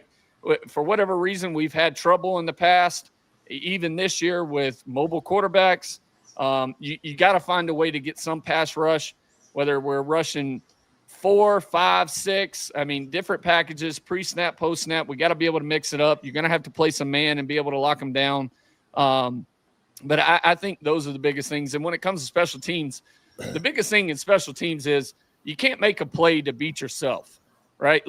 You can't have stupid shit. You can't have running into the punter or running into the kicker or a muff punt or letting up a big kickoff return for a touchdown. Like, you got to eliminate those plays when it comes to special teams. You just can't lose the game for you. But I tell you that the Alabama defense has caused some turnovers in the last couple of weeks. Now, the competition hasn't been what they're going to face this weekend, but at least building their confidence up and them flying around is good to see. But I think it's going to be it's going to be a tough game. It's going to be close, but we've been known to beat that ass in Athens. So, So what you saying? But I still think we win the game. I think it's a close game, but I think we pull it out because I think as hard as I was on the organization and the players, I felt like from the dudes I've talked to and I still talk to on the team, there has been a change. I think also from a mental standpoint of pushing each other, day in and day out in practice. You also get two key returners, most likely, and Jam Miller starting running back, which I think will help some in his experience and his senior leadership for the O-line and being able to talk to him. And then Tim Keenan on defensive line is an absolute dog in the middle. Is going to be able to help to stop the run. Georgia's just going to try to run the football like they always do. So I think getting him back and being able to have more depth at the D-line is going to help us. But I think we win. I love it. It's gonna be good. It's gonna be good or bad. That's how crazy it is at Alabama, right? Like you either win or and if you lose, it's gonna be all hell to pay and social media and tabloids and the board and drama will come back up and like they don't realize. Well, especially when you got the following weeks. I mean, you go look from, at that. Yeah, it's like 4 or 5 or 6 weeks in a row because you go from Georgia to Vandy. Vandy looks fucking good. They're big up front. They're physical on the offensive line, defensive line. Then you go to Missouri. Missouri's shocking people right now. Had a huge win this past weekend, and that's at Missouri. And then you go Tennessee, which that's a tough matchup. Then you go LSU, then LSU. Like, I mean, then after that you got Oklahoma, which with John Mateer being out now 4 to 6 weeks. Is he back by that time? But I mean, you got, and then Auburn after that. So I mean, you got a gauntlet of teams. And you skip South Carolina. Oh yeah, South Carolina. But listen, I think South Carolina's playing. They played better this past weekend. Yeah, with Lenoris, he can't fucking stay healthy. Like, and I think we're in the AR5. He's AR5. Possibly. I think we're in a window of don't be surprised if you see Shane Beamer. It goes south for South Carolina with all this hype they had coming in, but if he's the next head coach at Virginia Tech. JB said that. JB called that. You said that, JB. Let me dive it even because see, AJ and I think it's exactly alike. Exactly alike on every topic? Yeah. Put your fist down. So here's the reason why. We don't have to say nothing to each other at all, Smitty, at all. We could just come in, look at each other, boom, we know the take. Here's the thing, Smitty. Macro level AJ's take. Okay. They may lose out in South Carolina because the kids already found out. Kids already found out he's leaving. AJ, when kids find out or they know you flirting with something or they hear you leaving us, coach. It can get bad, ugly, fast, real quick, man. I'm telling you right now. And if that's the truth and we think what we see is going to happen, he's going to replace his daddy and go to Va Tech, an easier conference to win. Let's be honest. Think about it. Easier travel path, go to Va Tech. Only got to deal with a couple, guys compared to 12. Yeah. I'm telling you, I can see it. I'm with AJ. And then I got a question for you. If he leaves and takes that V Tech job, who do you? I just want to see where you're at. Who do you think takes the South Carolina job? Who do you think they go after? Because I got a name for you that I think would be a great fit. It better not be 40. No. Yeah, better not be. I'm 40. I'm 40. Clark Lee at Vanderbilt. That would have been a high one. That's a good one. He's built an unbelievable. I mean, for Vanderbilt, probably the greatest program they've had in. I mean, James had a good run. He beat Georgia. Yeah. James had a good run, but they at least got better facilities. James had JUCO facilities at Vandy. I'd go up and visit them. Yeah, they had bad facilities. They still got bad facilities if you really weigh it out over the SEC, and they're a private school, but they've gotten better at least. So yeah, I would say he is clearly this team in this era is the best Vandy team I've seen. Probably. I mean, they can compete. There's no walk-in win game anymore in Vandy. Not right now. Like, we're not going in there to win the game. Oh, it's an easy game. There's no more easy games in Vandy right now. So I could see that. That'd be huge. There's also some other guys. I'm curious. But that's a good name that UCLA better reach out to. Man. I think him, John Summerall at Tulane would be another. Cignetti. Yeah. Cincinnati ain't going nowhere, though, I don't think. Cincinnati, I think he's staying in Indiana. Yeah, but he's from back east, ain't he? I think he's from isn't he from Jersey or somewhere? I'm pretty sure I know he's Baltimore, Jersey, Philly, something. I think. So that Cignetti can that makes sense. Virginia Tech or South Carolina. I don't know. We'll get there. Who takes over for the latest bomb that dropped? Gundy getting taken out. It had to be a mutual agreement, I would assume, because I'm sure after 21 years as the head coach, listen, he's coached a lot of people, man. Me and him didn't get along, obviously, but it is what it is. He did a stand-up job there for 21 years, an alum, longest tenured coach. You know how hard it is to be a coach that long at one place. Do anything that long. So I'm never going to disrespect a football coach that has to go through the same things that I know what he goes through. So he did a hell of a job for his time there. Seems like once their billionaire passed away and their big time booster passed, seemed like they didn't have any interest in NIL or collective. Like they got a $10 million thing going roster, Smitty, and they're playing teams with 30, 40.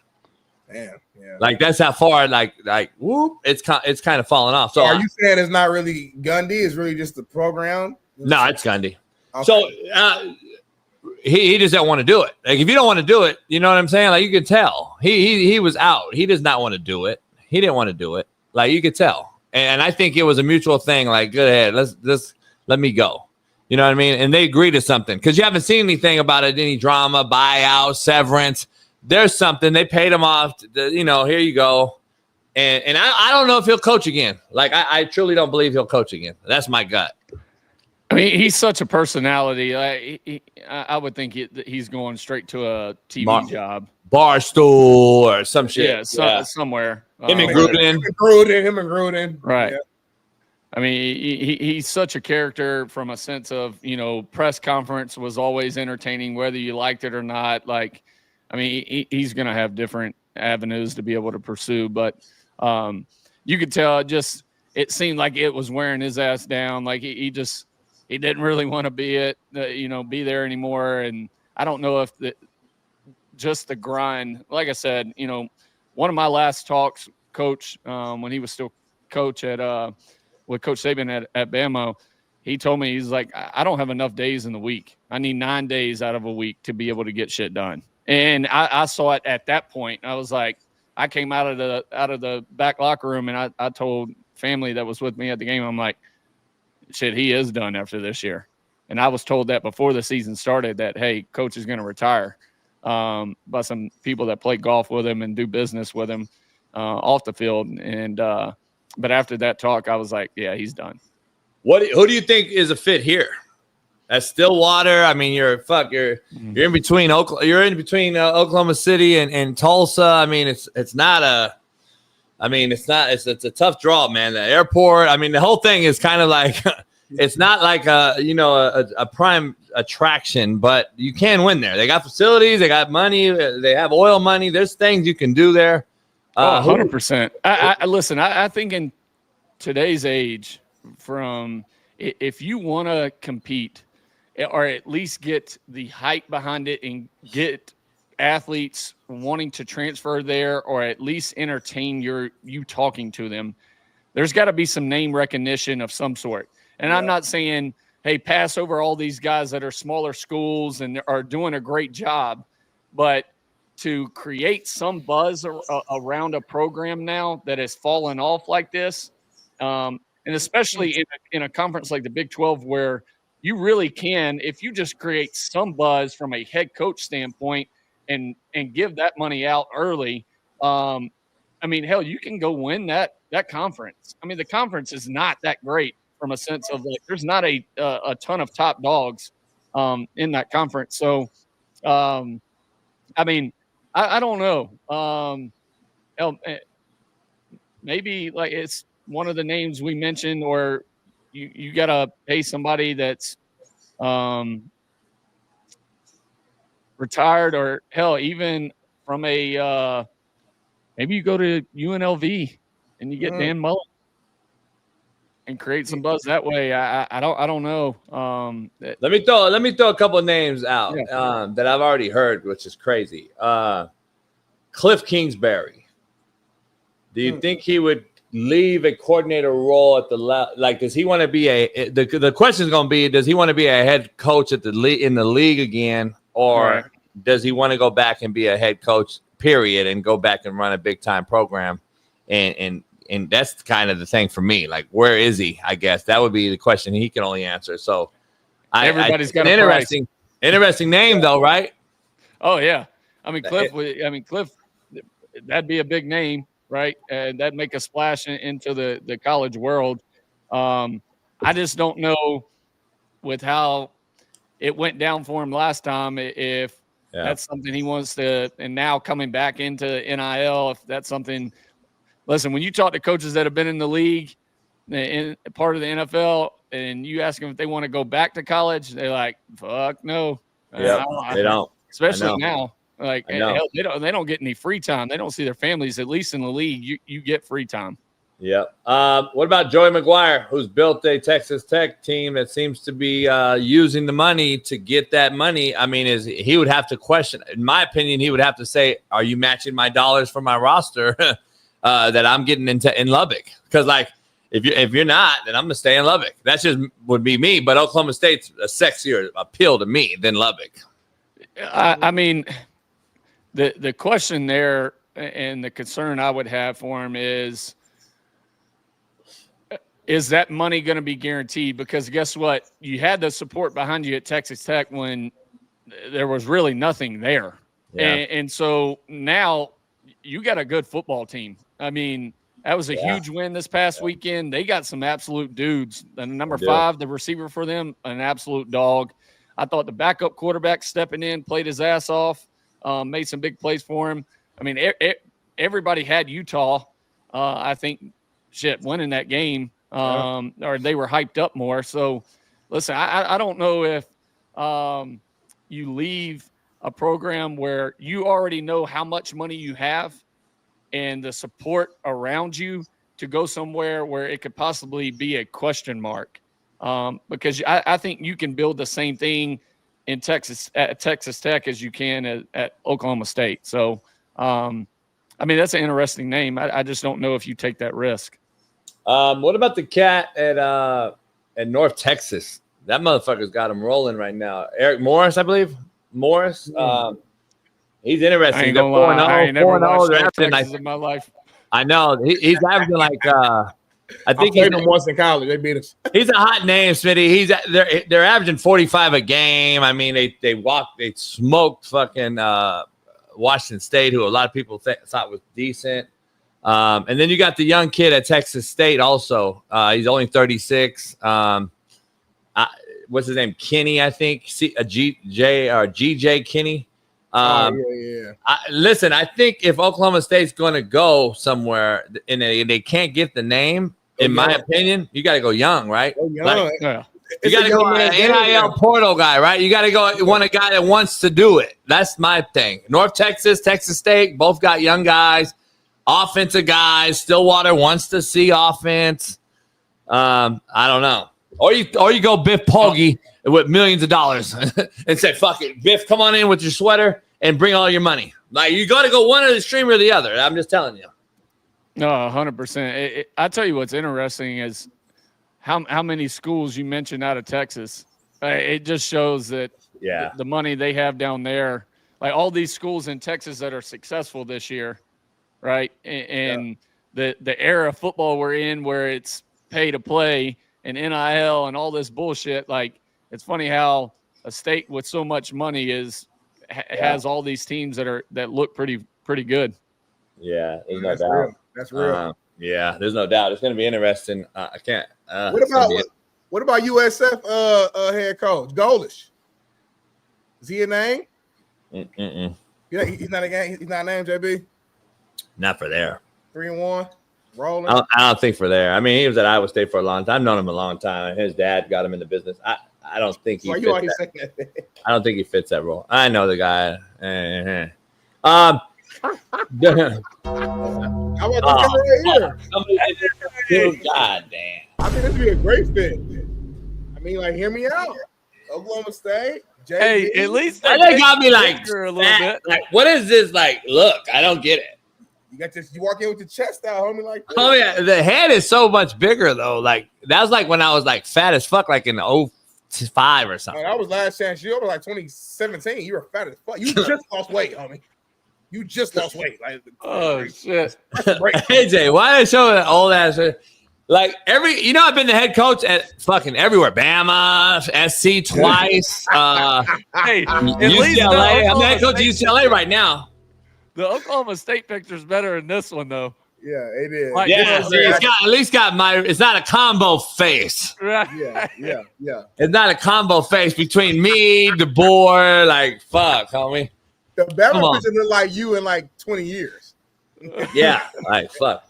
Hey, I fucking rock the house in Stillwater. Shit, they don't want that. They don't want that. AJ, come be the walk in there with some damn fucking shorts on. It's a you motherfucker, listen up. Shit's about to change right motherfuckers now. Get your fat ass down, you blue helmet mother. Fucking right. You shitting me? You know how many people we have every fucking transfer in America already at the fucking place. Hey, the best part about that clip where you called him a blue helmet motherfucker was I was watching, I was like, damn, I wonder why that kid's got a blue helmet on, because everybody else's helmet's gold. Because his fucking fat fucking head was this big, and I had to rent a blue helmet somewhere just to get him in gear to see if he could play until I got it painted. I had to go fucking rent a fucking triple X. I've never even seen a triple X. You know how we had, remember back, AJ, we had the green dot, the blue dot. He had a fucking gold dot. I've never seen a gold dot. I was like, holy shit, I mean, they make a gold dot? AJ, when Daddy was spazzed out, he would like, whatever he could see, he would yell about. Where's your, put these motherfucking pants on, motherfucker. Like, Bro, and the best clip to this day from the show is when he rolled up in the new caddy and parked that bitch sideways on the practice field. And you hear the players in the background like, damn, who's that? Oh, coach got a new car. And then he had his truck going. Was that like your D's on it or whatever? Throw them D's on that bitch. That's I saw that. That's Rich Boy from Mobtown. That's right. Oh, yeah. Damn. Yeah. I got to go watch that show. Smitty, real quick, while we end it, AJ, we got to get some couple picks real quick. Make sure you guys follow AJ's show, T Rich, on Tuesdays. I want to get into a couple picks real quick, Smitty, for him. This is a big song games the weekend, homie. Yeah, TCU, Arizona State. TCU, Arizona State, 3-0, 3-1. Big 12 matchup. Listen, Arizona State head coach, who I've known and coached with as a youngster, he is not leaving Arizona State for no amount of money. I'm just telling you right now. I can honestly tell you he ain't leaving. I know it's crazy to say that, but he is not leaving. That's home for him, and he'll stay there until they fire him. So take him off anyone's list. But they play TCU. They got a QB, and Harper rolling. He's putting up big numbers. It's in Tempe. It's going to be 90 degrees, hot. Man, Arizona State needs this win. Go 4-1. And then where you at with this game particularly? I'm going TCU. Really? I just didn't like what I saw from Arizona State in the Mississippi State game a couple weeks ago. I thought their quarterback, I had him as, top 5 this year coming in, and they just haven't put it together yet as to the level as I thought they would. and TCU can sling it. I think they're playing well right now. Yeah, I agree. The top dog right there. Oregon's traveling to whiteout. Man, Penn State whiteout. Ooh. You like Lanning, huh? At Penn State with the whiteout. Did you say like James Franklin like can't win big games? Is that what you just said? Like really, without saying it, or they haven't done it yet? But Oregon was my preseason pick to win the Big Ten. I thought with Dante Moore, somebody that everybody was talking. Oh well, they lost Dylan Gabriel. I thought Dante Moore was just as good and could fill in. I mean, he played well his freshman year at UCLA. He had to sit after transferring and learn behind Dylan. And I like Dan. Dan has been known to win big games. He's more defensive minded. Like I think they're playing well right now. And that whiteout doesn't matter. It's no disrespect to Penn State, but they had a whiteout. My second start of my career, we went up there and Joe Paterno's last game and beat that ass too. So damn near is disrespect though. Right. He said that whiteout don't mean a fucking damn thing. Respectfully. Damn near more disrespectful than it is just saying it. Yeah. If you would have said it, nobody would have even thought about it. Yeah. You said it, so now we thinking. Whiteout really ain't shit. I remember we went up there. T. Rich ran all over there. Remember that game? Remember I brought T. Rich on when I had old boy the Penn State backer on? Remember I snuck T. Rich in a couple years ago on the show? Remember Penn State was talking about, and then T. Rich came in with the Penn State thing behind him and was like, 3 touchdowns. Oh, yeah. Yeah. Man, that wasn't Penn State. That was Wisconsin. That was Monty Ball, wasn't it? No, we did that too, but we had the Penn State, former Penn State backer on, our boy. What's his name? Former backer, played for the Rams. Goddamn. Talk about NASCAR, not a sport. It come back to me. Our linebacker, somebody in the chat will know. LSU Ole Miss, AJ, another big game. What you thinking, man? This LSU offense, gosh damn, they're pissing me off. They got to get this shit figured out. But listen, I think Lane, with his daughter coming out, dating Weeks, that's got to be some issues in the house. Posted the picture too. Yeah, he posted the week like this week of the game. And listen, knowing Lane, he felt something. He felt something with that. But I also think Lane's got a little bit of a QB controversy that could be happening with Trinidad Chambliss and Austin Simmons. I mean, Trinidad's played well for him. And I know Lane came out and said if Austin is 100% healthy, he's their starter. But I mean, Trinidad was 21-29 last week. I don't know how you make that swap, especially if he starts the game and he's playing well. If they find a way to win this game, I mean, you got to start this kid for the rest of it until it just maybe the wheels fall off. But I'm still taking LSU. That defense is good. Yeah. Damn. USC, Illinois. Illinois comes off getting drubbed by Indiana. People thought Illinois could have won that game. They thought this was the year. SC got to go to Champaign. SC seems to be rolling right now. I don't. Delta ass USC. Yeah, I'm gonna take USC. I think just from an athlete standpoint, I don't know if Illinois can just match up with them. Yeah, I'm with you on that too. And any upset alerts for you? Like if I threw out Washington, do they have any shot at beating Ohio State? I don't see it. But there's been some crazy games happening in Washington, but I don't see it happening. Auburn, any shot at beating A&M? I think so. Arkansas, any shot at beating Notre Dame? I think it could happen. I think with the speed they have, and Taylor Green is playing well right now. Indiana, any shot that Iowa upsets them? Where are they playing at? Iowa City. Ooh. Iowa always got a shot, I feel like. Always playing there. Play physical. That's a fun play. I played there. That's a fun place to play, man. That crowd's gonna be hype. AJ, yeah, that's gonna be a tough one. Run the ball well. Mississippi State, they're 4-0. Do they have any shot at Tennessee, or are they gonna find out they haven't played anybody yet? I still think this is gonna be a dogfight. Really? And I think Tennessee's but Levy's got that team playing hard, and they're at Mississippi State, right? Yeah. Listen, Starkville. This is gonna be a fun one to watch. I'm more interested in this game than probably any of them. Really? I think Mississippi State is last year's Vanderbilt, where they are going to beat some teams that they probably shouldn't, but they're going to be in every game because they compete their ass off.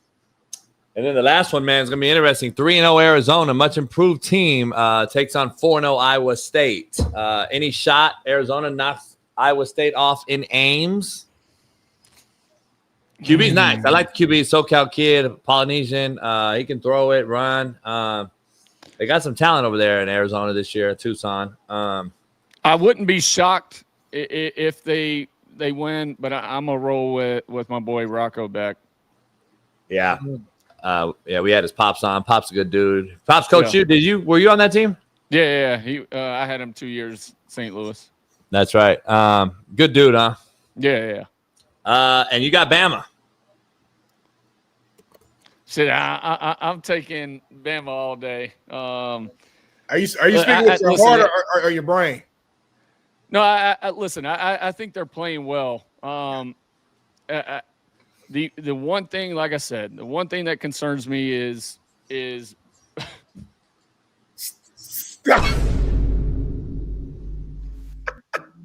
Go ahead. I ain't say nothing. Hey, I didn't expect it out of you. I thought for sure he'd cover JV up top, but then for you to do it, that's what got me. Oh shit. Go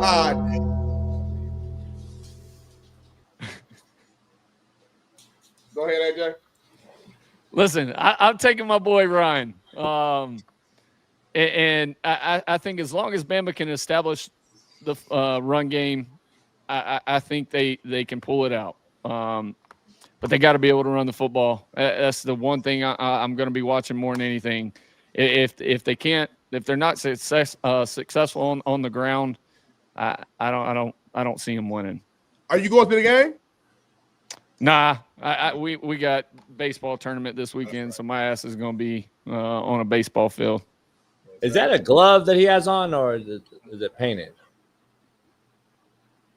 Is that a full glove? All right, I didn't know. Anyway, AJ, it's we got AJ's keys to victory. Real quick, last thing I got for AJ, real quick. This cat's walking around like Dirk Diggler. Like he got 10 inches and he walking around and he's not, he said, fuck JB, fuck AJ. I'm not hurt. I don't have nothing across the chest. I don't have no labrum. I'm fully fine. Arch Manning played fucking Sam Houston State, and he walking around like gangster around this. I like that shit though. Like, can we calm down? JB, you gotta get your confidence back up. You gotta get your swagger back. So he ain't fucking playing nobody. Every time he plays somebody, he's shitty. Now he beats it. Look at it. Sam Houston, homie. Like, I mean, AJ walk out there right now and throw for 400 on Sam Houston. Well, duh, he's AJ. He fucking played in the NFL. I throw for damn near 3. You so picks. You so out of shape. You couldn't even fucking drop back. But I'm saying though, come on, AJ. What's going on? Tell him, pull the clip up where you hit the chair. Oh, easy. Yeah, fuck. Hey, you kidding me? He out of shape though, AJ. I know he can throw, but he's out of shape. Like this motherfucker give a 10 seconds. I'm getting it out quick, Smitty. I'm not just sitting back in the pile. I'm getting the motherfucker out now. Quick. Shit. Yeah, you saw it. Like fucking boom, get it out. I know where to go. You can't fuck with me. I'm not fucking Lamar, homie. I'm not Lamar, homie. You done checked out. Okay, you definitely not Lamar. You're definitely Lamar. Yeah, I know where to go with it. Lamar. Yeah, there we go. Look at that shit. Back shoulder. Back shoulder. Get you 6. Horrible release, though. Horrible release. No, it's quick release. It's Marino mixed with Warner mixed with Trent Green, homie. Homie, what year was that, homie? 1946? Bitch. Blacks couldn't even play. Homie. A long time ago, homie. It was hey, that was fucking VHS, homie. It's all white people, homie. It wasn't no black. All brothers on defense. It's all brothers on defense. It's all brothers on defense, homie.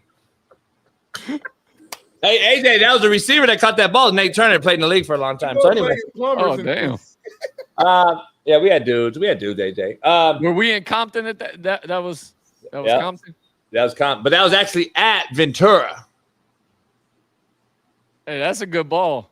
That's a good ball. I got AJ. I got highlights, man. Like that. That's an easy. It'll blow Smitty's mind. Smitty won't even understand. It's a 9 route. You're throwing to a spot. You trust your receiver to go get it. I'm gonna be real. That's why it's a good ball, but it's an easy ball, homie. One-on-one coverage. He has him beat. Throw it to the deep corner. Go get it. Like, what the fuck? Like, come on, homie. AJ, Arch Manning, we're gonna see him. We're gonna see him this week. I'm curious to watch that game this week because they play a really good defense in Florida. What game? Arch Manning, Texas plays Florida. Yeah. I want to see this defense, who I think if they have at least one more all-out team, like if they're not just depleted because they're so bad and Lagway's putting them in bad spots, if their defense comes to play like they have against LSU and other people, I don't know. I want to see that guy do that shit on Florida. Listen, this is the type of game that has been set up every year for Billy Napier, and they find a way to win. Like, and everybody is counting them out, and then, oh, shit, they win this, and then they go on a little run and get some hype back. I mean, you win this game and get some hype back. Does Billy save his job for another year? I mean, like, this is one of those games that's a trap game for Texas. And I think that game's next week, but I don't know if is Texas off this week. I think so, right? I don't know. They both don't have a bye though, right? Let me see, Bailey. Let me. Are they both playing next week, or are they all? They're both on a bye.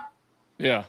So they're both on a bye. So that's their next game. So that's the game I want to see, Smitty. I want to see if Arch can do that. And I agree. Is Napier going to get past like he did last year? Because last year they had that gauntlet and they won games they probably weren't supposed to win. And now, I don't know, man. Lagway seems like a shell of himself. He didn't practice all off season. It's kind of showing.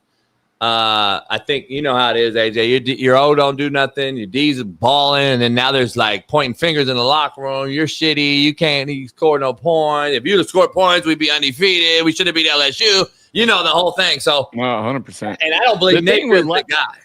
Yeah, I mean the thing with DJ is that it's just hard for me to watch his game. Is every throw is a off-platform throw right now for him. He doesn't have a base under him. I mean, even on the checkdowns in the games, he's like falling sideways and like tossing it like this. I mean, he's missing dudes. They're running non-stops on the sidelines or hitches, and he's missing dudes, and the ball's 3 yards out of bounds. It's nowhere near the receiver. And it's like because he's throwing off platform. And listen, we've all been in that situation, me and you especially, and Smitty has put this pressure on quarterbacks to where it's a little Sam Darnold-esque where, I mean, you start getting hit so much, you feel ghost around you because you're used to everything. Oh, shit, I got to speed up. So you play that way in your mind the rest of the game because you spent the first half getting hit, and all of a sudden you actually do have more time than you think, but you're having to play so fast, then it messes everything up. Mechanics goes, accuracy goes, but every throw for this kid right now is off platform. And he's got to stop the stupid-ass turnovers, like rolling left, trying to throw back right, and say he's out of bounds, and then not getting anywhere near. He's definitely seeing some ghosts right now. Are you last thing, and make sure you guys head on over there and watch the Dynasty Pod with AJ and T-Rich every Tuesday. Let me ask you something. Your former coach, Zach Taylor, Bengals, does he survive this? Can Browning survive? Can Browning get it done and get Chase? And I know that he was up and down. They win. They start off undefeated. They get absolutely waxed. Is this when it sets in that we have no Burrow? Is that what it kind of happens right now, or where you at with this particular situation?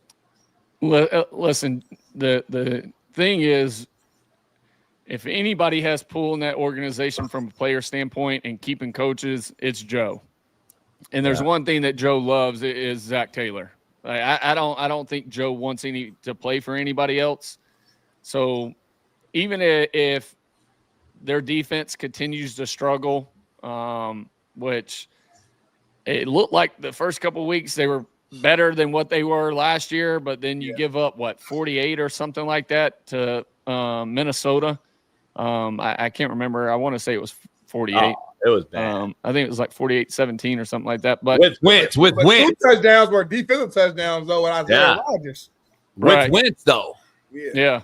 So listen, I mean, Jake's got to play well. He's got to take care of the football. He's capable, right? Yeah. Jake's plenty capable. I mean, hell, he played great last year and stepped in and played well enough and won some games. And so as a backup, that's what you're asked to do is, hey, at least have us in the games. Don't go out and lose it. But I think Zach survives it, even if they do struggle the rest of this year, just because of Joe's input. Yeah, no doubt. All right, AJ, appreciate you, man. Good luck this weekend with the youngsters. I know you know, hey, Major League Baseball season wraps up this weekend. My Doyers are still going to win it all, but good luck to the youngsters, and hopefully you're not like a helicopter parent where the refs now quit and you're cussing out the ump and strike 3. And I sit my ass over on the bucket on the side. And any girl umps? Any female umps? Have you seen any female umps out there? Or? Don't answer that. Anyway, make sure you find the Dynasty Pod, and we'll see you next week. AJ, much love. Appreciate y'all. Yep. We got Sean King right around the corner, Super Bowl champs, breaking down all things QBs. I'm sure he's got a lot of shit to say over the last week that we, you know, Smitty and I have been kind of harsh on Sean. I haven't, but yeah. I've been real. He's gonna be pissed too that we're not bringing him in right now. So let's do a quick commercial break. Hop in. He's on for fucking 3 hours a week. Like, come on, he's in Vegas. He's a hard out at 8:30 now because he has to take his kids to school. We got that's over. That's over now. The kids aren't gonna school no more. I gave him that out already. He had that on Monday. He had that on last Friday. He here now. I mean, he ends the show now. Well, if you see what he's doing behind the scenes right now, you'd be pretty pissed. I can see something he's doing. Take a quick look, and then we'll do I can't see it. I can't see it. He's flicking you off behind the scenes. So quick commercial break. His wife's gonna have to get the kids today. We'll be back in about 15 minutes.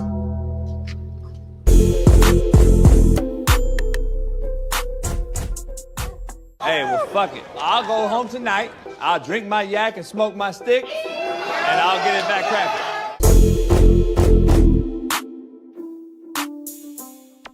He was on the sideline. The social media was going crazy about it, and he's frustrated. He's pissed off. They're losing. My thing is this, JB. You coached guys for a long time. You played. You have your good players. Sometimes they spaz out. Sometimes this happens. I'm not saying it's a good thing. I'm not saying it's preferred, but we've all had teammates or players that we coach.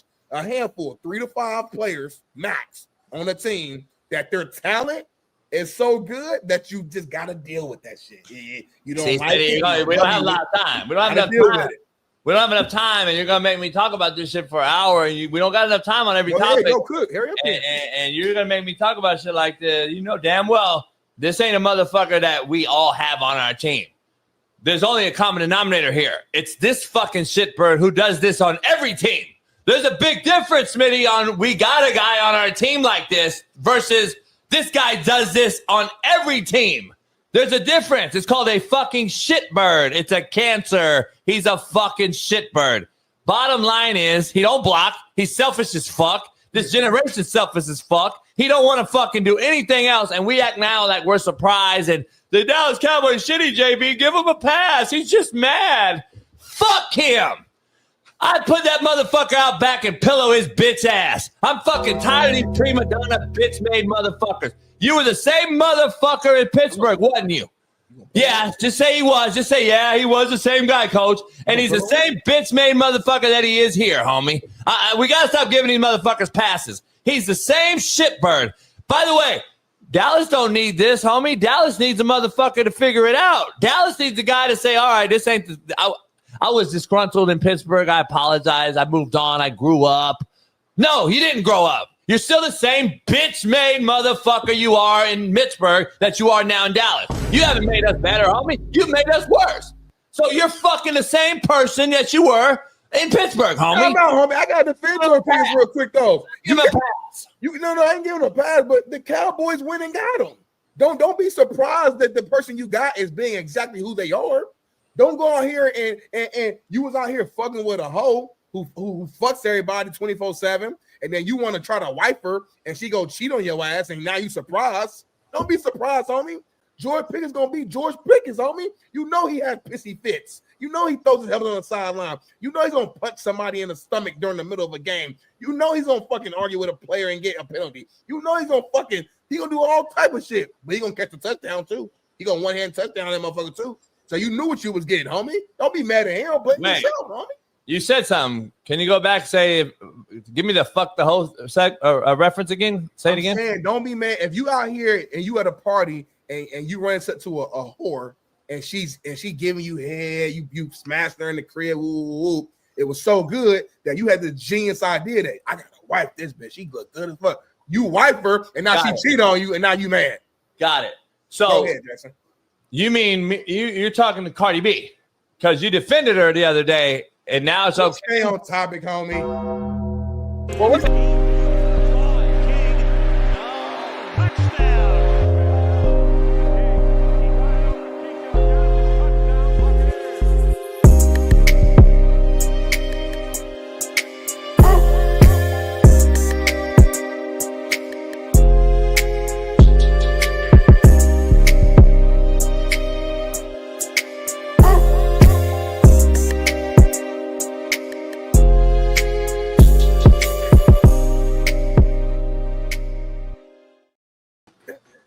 Sean King is in the building. Sean, anything you got to say right off the gate?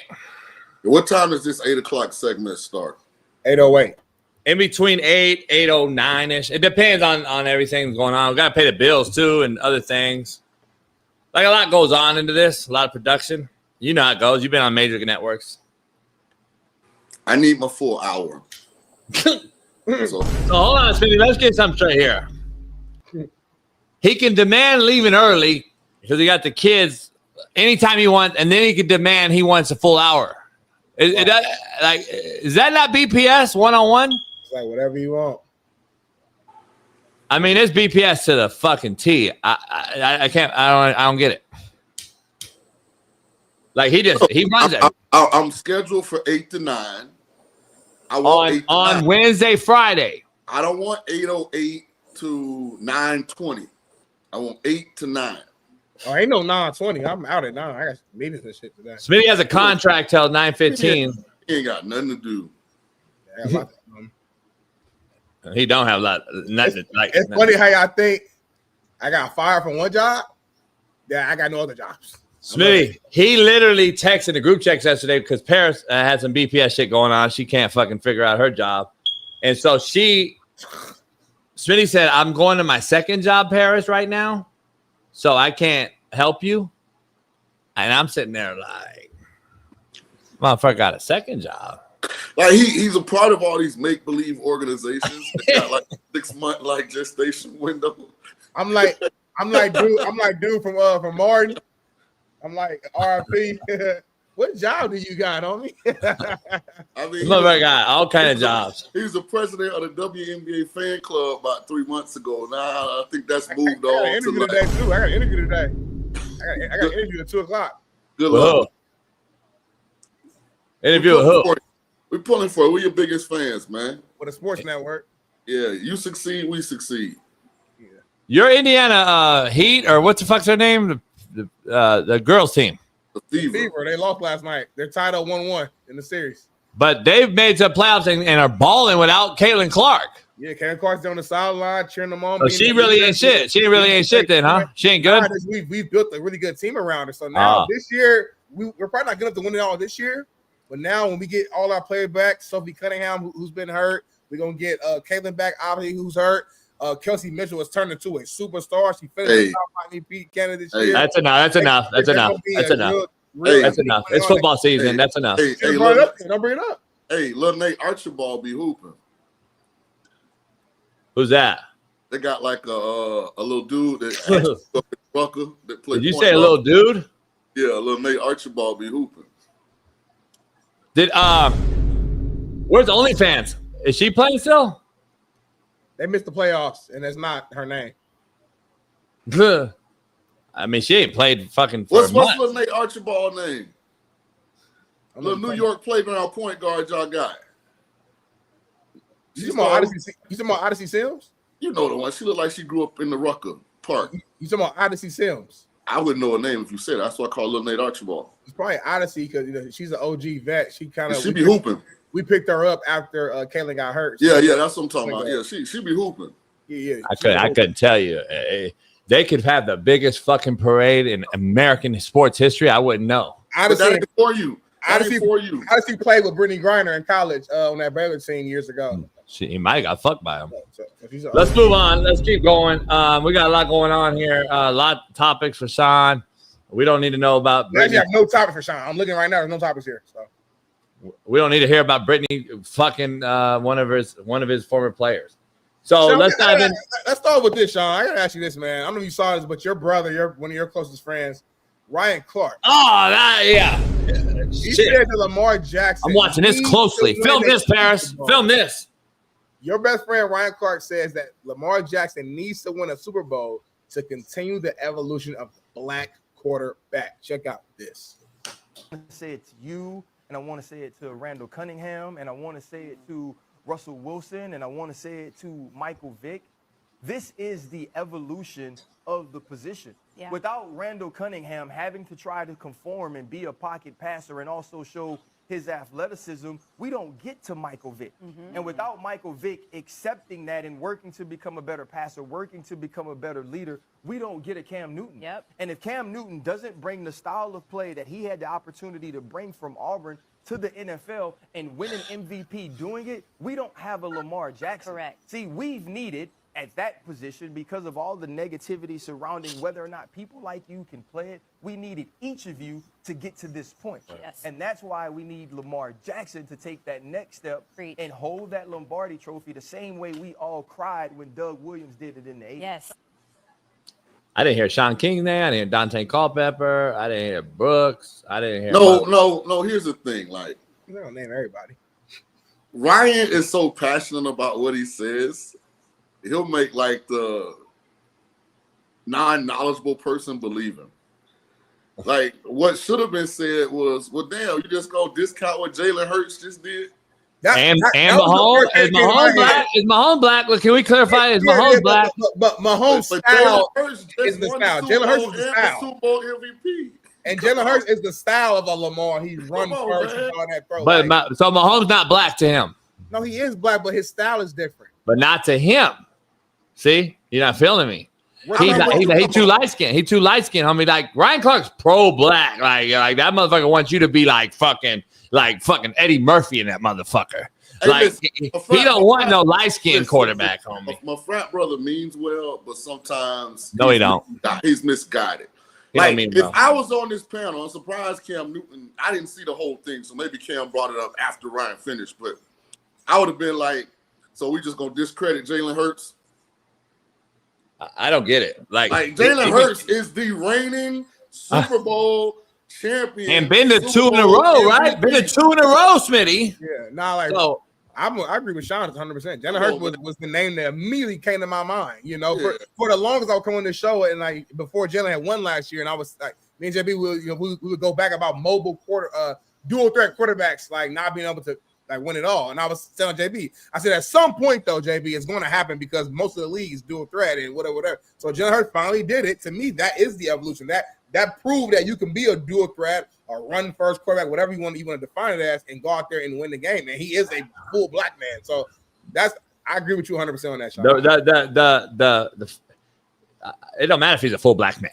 Fuck that got to do with it. If tonight I'm gonna go out there and talk about all white quarterbacks. I'm just saying, if I went out and talked about the white evolution of quarterbacks and how the fucking white quarterback has to be saved by Josh Allen, I'd be fucking called a racist today by everybody, homie. No behind that, all right, let's be real too. Let's be real too. The two quarterbacks playing each other, Smitty, we're both black men, homie. Why is it always a discussion is what I don't get. Yeah, how did this particular discussion come up? I have no idea. What about when two black head coaches faced off in the Super Bowl? Bears and the Colts. Why is it always a fucking? We don't think about it like that. We don't give a fuck. I didn't give a fuck who the players were or the coaches. Like it's football. Like let's go. Like the two best coaches were black that year. I don't understand why it's always we got to put a thing on it. When it's the first time something has happened, I think it's okay to highlight that. But after that first time, let's move on.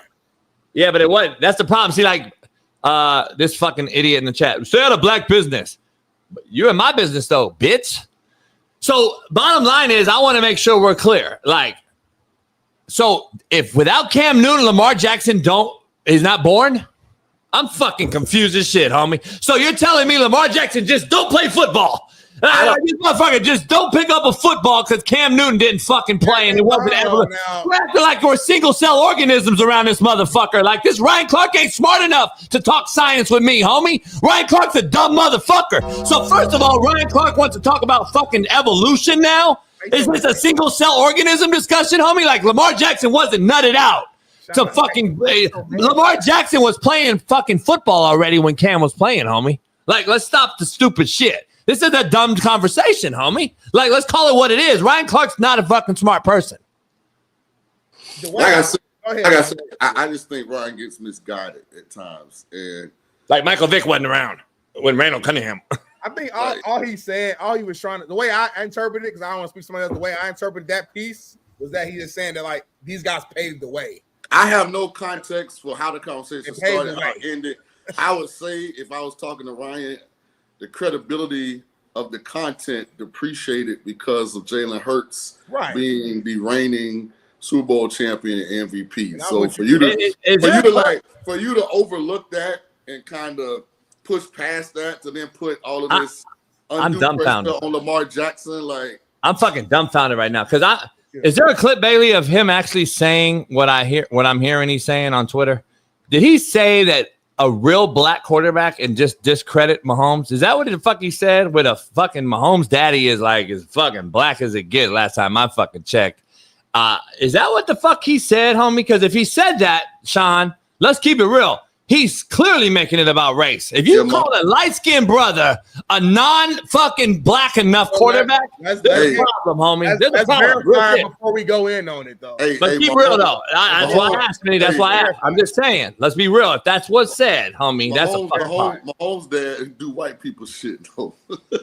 Yeah, I get it. But I'm just saying. Like, you can't have it both ways is my point. Like, which one is it? Like, come on, Ryan. You gotta have it both ways, homie. Like, that's ridiculous. Like, it's ridiculous. Why Ryan get under your skin so bad? He does some business. So we have a personal issue. Hey, like between him and Mina Kimes, like, boy, look, they occupy a lot of your brain space. He occupy a lot. Like me and Sean, we like calm and cool and chill. Like you got really like worked up. Like no. I got to do it for the show. I got to do it for content creator because that's what we're. Got you. They're not fake at all, but I wanted to get Sean's real reaction. Because, see, last time when I couldn't talk about Nico, Smitty, you see how he did me? He did me wrong like that. So I got to make sure So listen. So I don't watch network TV. Like, so anything that happens on an ESPN show or a Fox show is going to get to me based on a clip. Me too. And so when I see a clip, until I have full context of how the conversation got there, was there something said after the clip, I will address what I see on the clip, but I will also say I did not watch it. Because sometimes without full context, you won't get like the total, proper analyzation of what was happening. But a drastically big part of what I thought was left out was Jalen Hurts of what Ryan had to say. There's no doubt. And see, I don't know if Cam said something, but what makes it worse is you got Monica in the back like a fucking deacon on a Sunday agreeing with everything the pastor's saying. Right? So. But it's okay. It's okay if she agree. Right. But I'm saying, but somebody on the panel need to be an adult in the room. And I don't know if they did, but somebody need to be like, well, hold on, Jalen Hurts. And put that context into the opinion. You know, so now it's got more footing. You know, it's got more of a stronghold. It seems like I'm gonna be honest. I gotta be honest with you right now. Keep that picture right there. I can't listen. Like Smitty, like Sean comes on and says, "I'm not listening to you if you have a helmet on, Smitty." A grown man with a helmet on, I'm not gonna talk to him. Okay. I'm not gonna listen to a motherfucker that's got a hoodie underneath a suit jacket. I'm not. I'm overwatching it. I'm overwatching it. I'm overseeing it. The boy on Fox does it on the primetime game. I'm overwatching it, homie. What's the dude name? My boy. I'm cool with my boy too. I'm talking about on Amazon. My boy Whit. Yeah, Whit. Yeah, Whit. Whit do it all the time. Yeah, I love it. And Whit can't do it. Don't say nothing bad about Whit. That's one of the best humans. Period. He is. But I can't. I'm just telling you, and I love Whit. I talked to Whit. I'm just giving JB some context before he goes. I just can't. But what I'm saying is, when Whit's talking on Amazon, he got the hoodie under the jacket. I just turned it off. Yeah. But first of all, the one thing about RC you can't say is that he don't be dressed. Now he don't create his own lapel. Like, I mean, he be suited and booted 90%. Came on there casual today. Yeah, it's horrible. Some stuff like, all right, like, come on now. Yeah, the fucking purple suit and the neon. I want to know why Ryan and Mina got so much of your it's like a deep. I know what it is. We don't have time probably fully, but this is in a nutshell. Mina Kimes, I guess, made some comments about some serious stuff a long time ago with JB's players, and JB never forgave her for it. And then Ryan Clark got beef with I guess Marcellus, and JB jumped in because Marcellus is his homeboy. That's not the story at all. That's not the story at all. My beef with Ryan is way before Marcellus's beef with Ryan. Ryan said he don't even know you. So yeah, well, he does. Ryan's beef with me and Ryan had beef well before Marcellus's beef with him. So I'm actually going to tune into Marcellus's show right after this to see if he goes at Ryan Clark for that take, because he will, I'm sure. So, and Acho, so we can have an uncomfortable conversation about having a comfortable conversation, and then we'll have that take, and then we'll get a lot of that shit going on. Hey, shout out to Marcellus, man. So Marcellus is a genius. You know what we do, boy. We flow, boy. That's my guy, man. Shout out to my guy, that dude. He don't really fuck with you, but I'll let him know. He's like Sean King. Like when I said Sean King, he thought me like the white dude, the mixed dude. I mean, that's my race. See, it was you. See now, how the realest show on Planet Earth gonna be full of Cap, my two co-hosts. Well, both of y'all know that's Cap. He said you damn near Bailey, like color, like there's all kind of shit going on. I'll let you know later. Like Sean King. Like you mean Bailey? I'm like, nah. But anyway, you brought up Jalen Hurts, so let's talk about Philly. Drew Brees was on First Take and had some comments that he made about Philly's offense. Take a listen. Realize that you mentioned these dudes before you mentioned Jalen Hurts. You do know that, right? Yes, I do. And you did it on purpose. I can't. Hey, I respect Philly. They are winning games. They're finding a way to win games. I can't stand to watch that offense. It's the most boring offense. Okay. Wow. I'm sorry. Do you agree? 100%. Like, there's not a elite thrower of the football that's gonna watch Philly and Jalen 90% of the time and be like, that's Super Bowl type shit right there. The thing is, it fits. Like, and it literally is Super Bowl shit. And then here's the thing with Jalen, I give him credit. Every time he walks upstairs and he goes to the closet door, he never opens it. Like at halftime, man, Jalen, boy, look, if you'd have asked any legit quarterback evaluation, you'd be like, boy, that boy is awful. Jalen looked so goddamn bad throwing the football in the first half. It was ridiculous. And then as soon as you getting ready to be like, man, I don't know how they won a Super Bowl with him. About mid-third quarter, okay, Jalen do something, throw up on the sideline or do something, and he come back out and put 2-3 drives together and start to, distributing the football. And now it's like, all right, let me shut up. You be like, I'm glad I didn't send that tweet on social media. Right. Go ahead, Jason. Can we be honest? Yeah. The third and fourth quarter was the most exciting we've seen Philly look to come back against the Rams in the last 3 years, right? And it was why? Because he made throws. Yeah. To Sean's Ain't that what point. I just said? No, I'm saying to your point. Like you said, he couldn't hit nothing, and I'm saying no. I'm just being macro here. Said it. Yeah, and I get what he said. I'm saying macro level wise, we haven't seen the Eagles offense look that good since when? Ever. He threw balls to AJ, long balls. He threw a fucking dig route. Like this is not the Super Bowl was shitty. The first Super Bowl he had Jalen's best 2 career games ever are the 2 Super Bowls. Yeah. No. I'm saying as a game. I'm saying the game. The Rams-Eagle game was the best game I've seen in a while, right? It was like the Bills-Ravens first week game. It was like a very good, entertaining game because the Eagles came back by throwing the football. The first half was fucking Rams whipping that ass, and I'm like, oh, shit, this might be ugly. And then the Eagles come back and he makes throws, which is like, okay, now it's good for the eye. It's good for the fan. It's good for all that shit. I think the Eagle fans are even like, fuck, we're good. We win. But I'm telling you, they sleep up there. Let me ask you this, quarterbacks. Like, are we over like evaluating the how? Because at the end of the day, they're winning, right? They just won Super Bowl. They've been in 2. They're undefeated right now. You both broke down how when he needs to throw, he can throw the ball and do it damn well. But they choose to run the ball heavy, RPO, tush put, because that's what worked for them and that's what wins games. So like, are we too focused on how it looks? Like just because they don't look pretty? No, but I think 2 things can be true, right?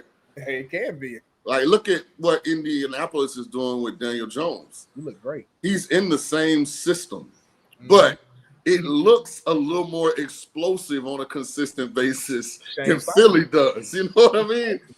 Like, if you watch an Eagle game, and listen, they got Pittman and who? Who's there? I'm just saying. Down, Donnie Mitchell, Alec Pierce. We got Cats. We got Tyler Warren. But I'm saying my point is that ain't AJ. And don't be yelling them names out like them Pro Bowlers. Come on. Well, we got Cats.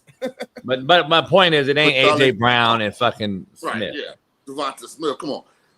I would say this. When you watch a Philly game, it's a bunch of Saquon Barkley making people miss.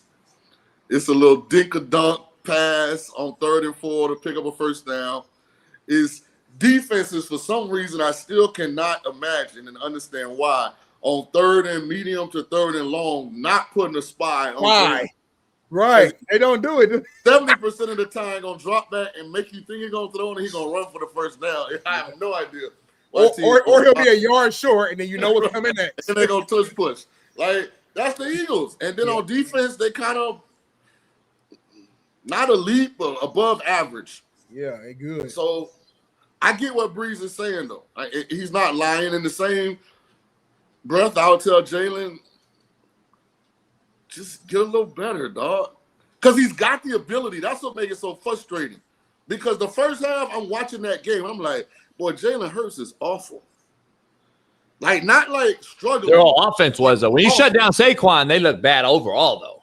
But, I mean, he was missing throws, and I was like, what is he doing? Hey, Lane Johnson went out. The fucking Rams D-line's good. They stopped the run, and Saquon, which I predicted they would, hold them under 90, and then fucking look what happened. He came back in the second half. You know, he hit that little and I think the Rams learned. He started finding A.J. Brown. A.J. started showing why he's worth all the money. And to all you clowns, they got fucked on 2 penalties. The Rams got fucked on 2 penalties. Hey, to all you clowns in the message room that criticize message room. What is it called? I actually like that name now. I'm gonna start calling it the message room. So all you clowns that were up in arms because they beat the Cowboys, but we said it's a felony what they did to A.J. Brown.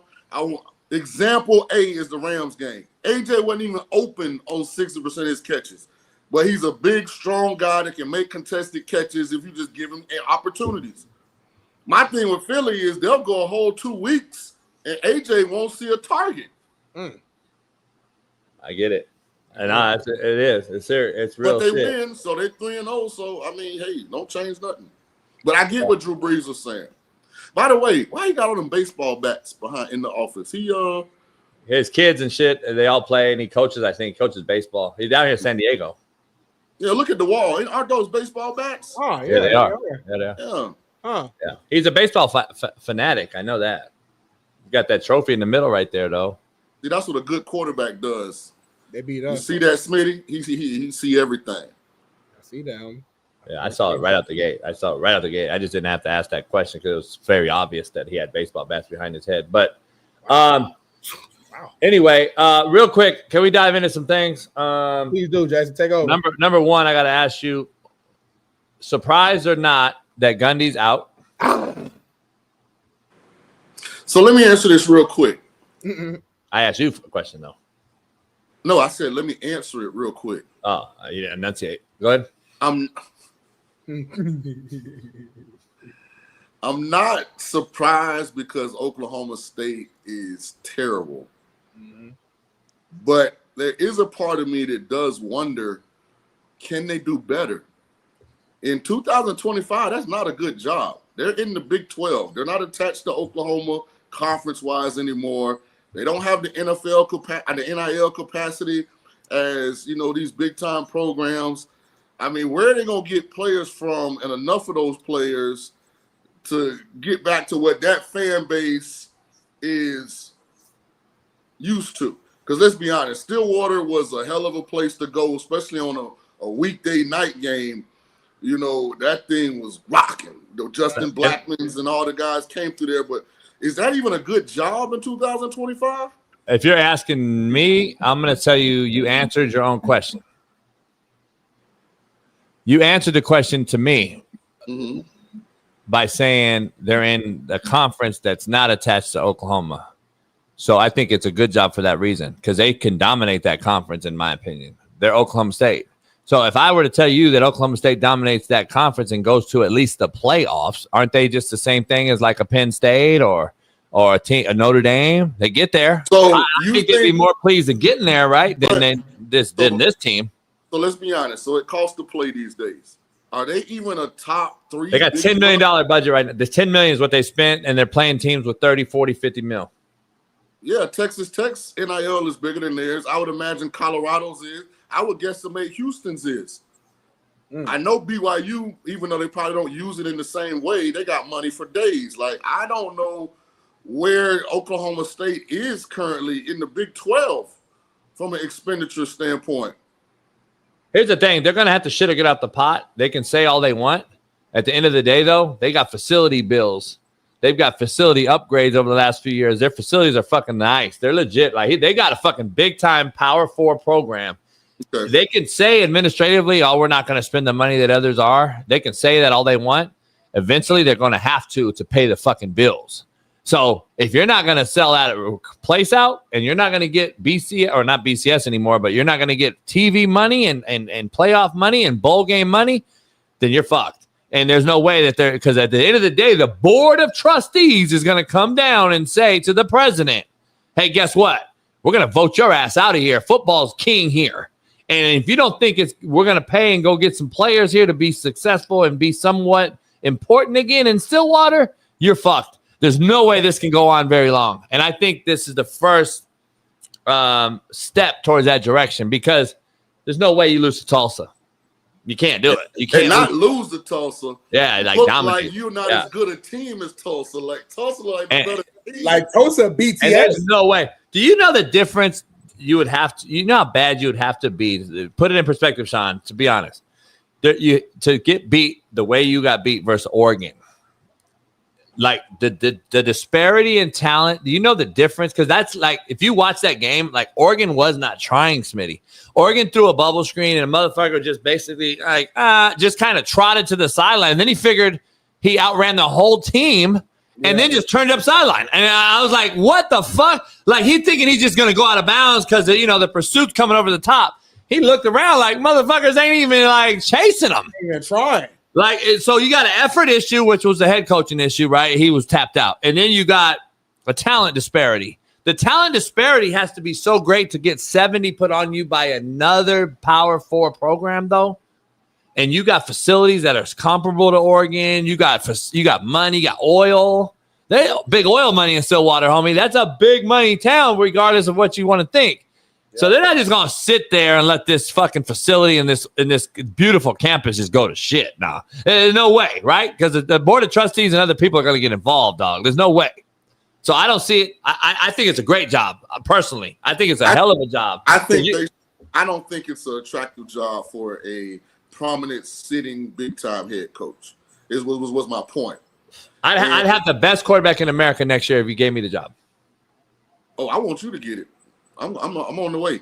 I'm just saying that's how easy it is to me. I would have the best quarterback in America in Stillwater. I think it's that easy of a get. I love your confidence for sure. I'm just telling you. I truly believe it. Should they go the? Now I'm not up to date. I'm not up to date on Oklahoma and high school football, but should they go to Tech direction? I mean, Joey McGuire is a lifelong Texas high school football coach, which locked them in the state of Texas recruiting wise. Should they look at maybe that angle? Yeah. Because you can dominate high school recruiting right now if you focus on it. There's a whole lot of good players out there that are just not getting no. Here's the problem.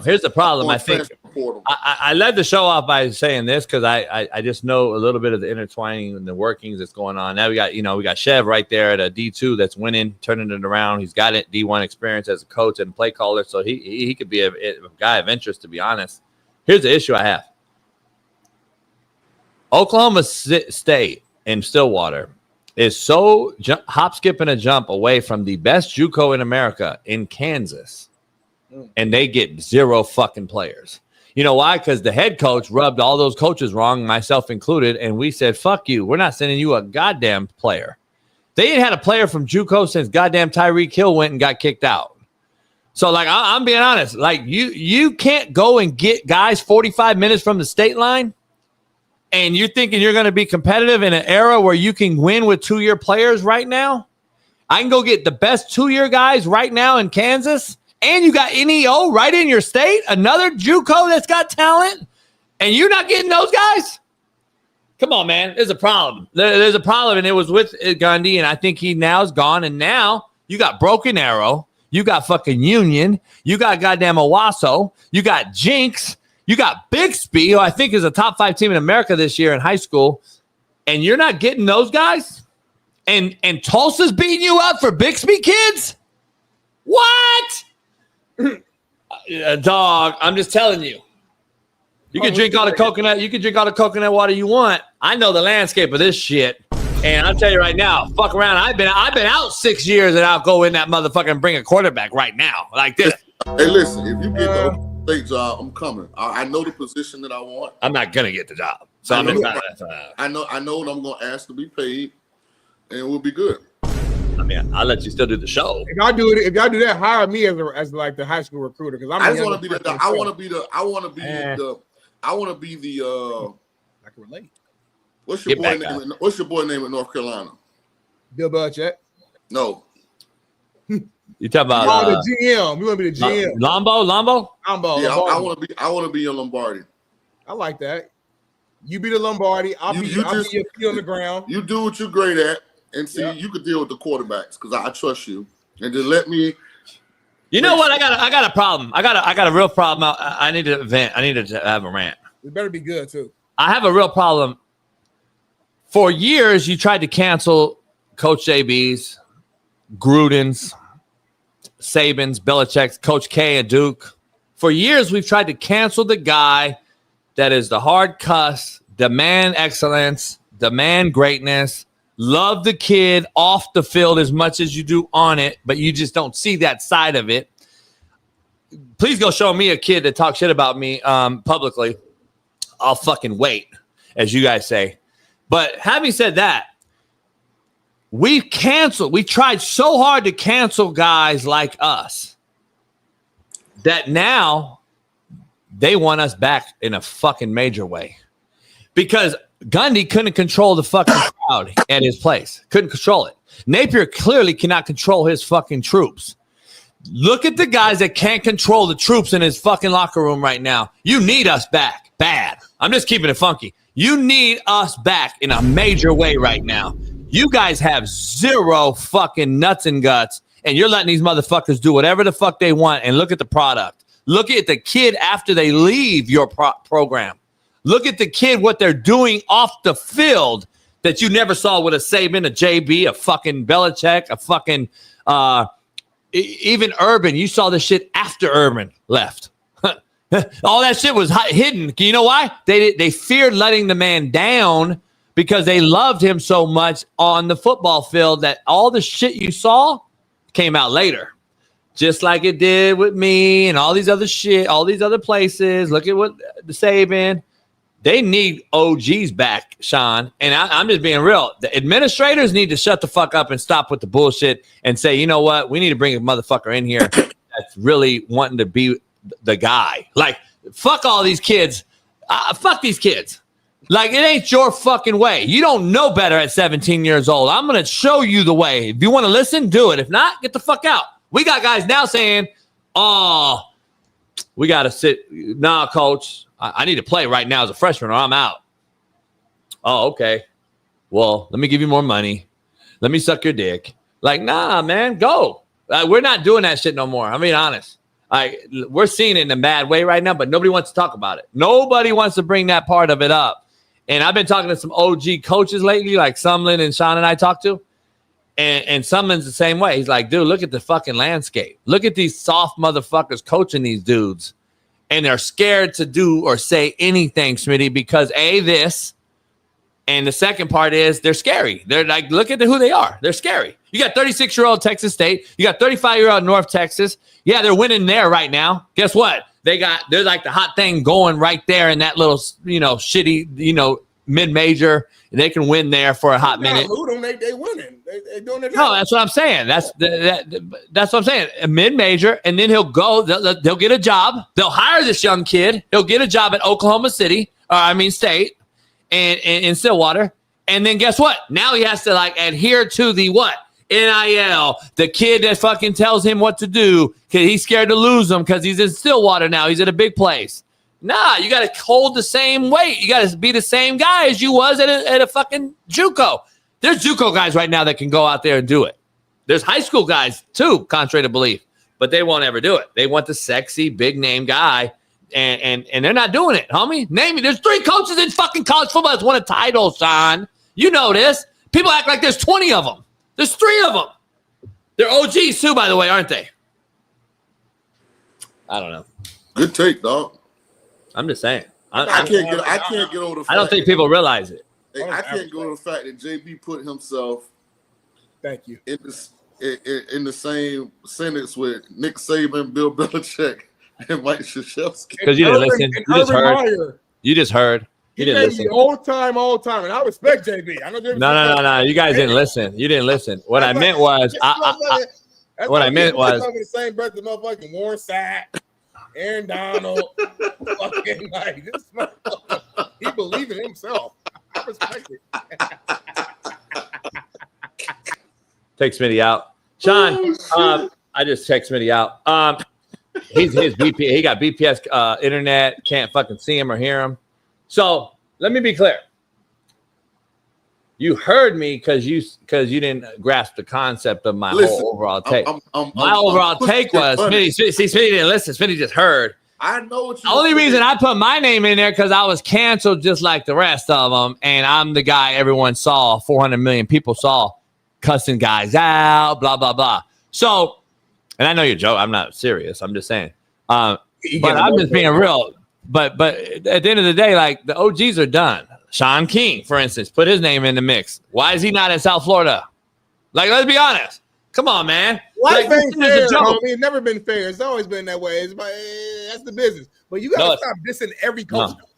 Like, I'm not dissing them. I'm not dissing them.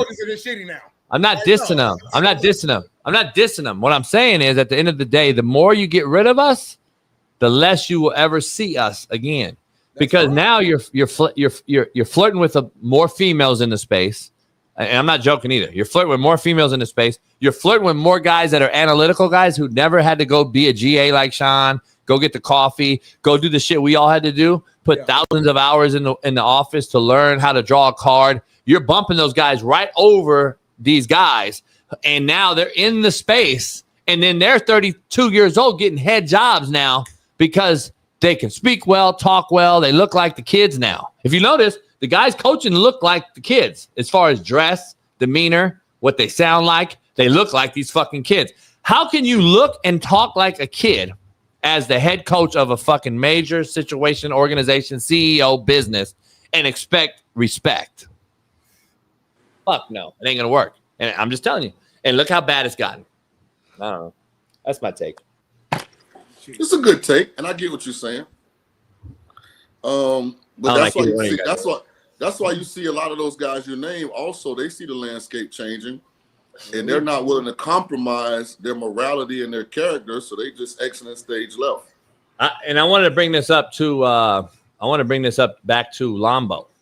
Have you seen? And I text Greg Olson before the show. I want to get Greg on because he's hot right now. He's on all kind of different shows. He went at it with Portnoy yesterday. That's a whole nother video, but I want to show the video, Bailey, if you have it, of Gruden taking a shot at Lambo. Who is Lambo?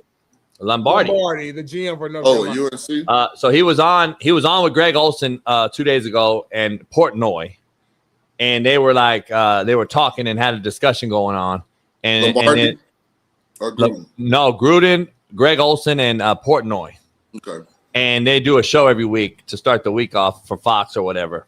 And because Greg calls the games, right, Smitty? So they came on, and Portnoy is like, and so they got into it, and Gruden's like, hold up.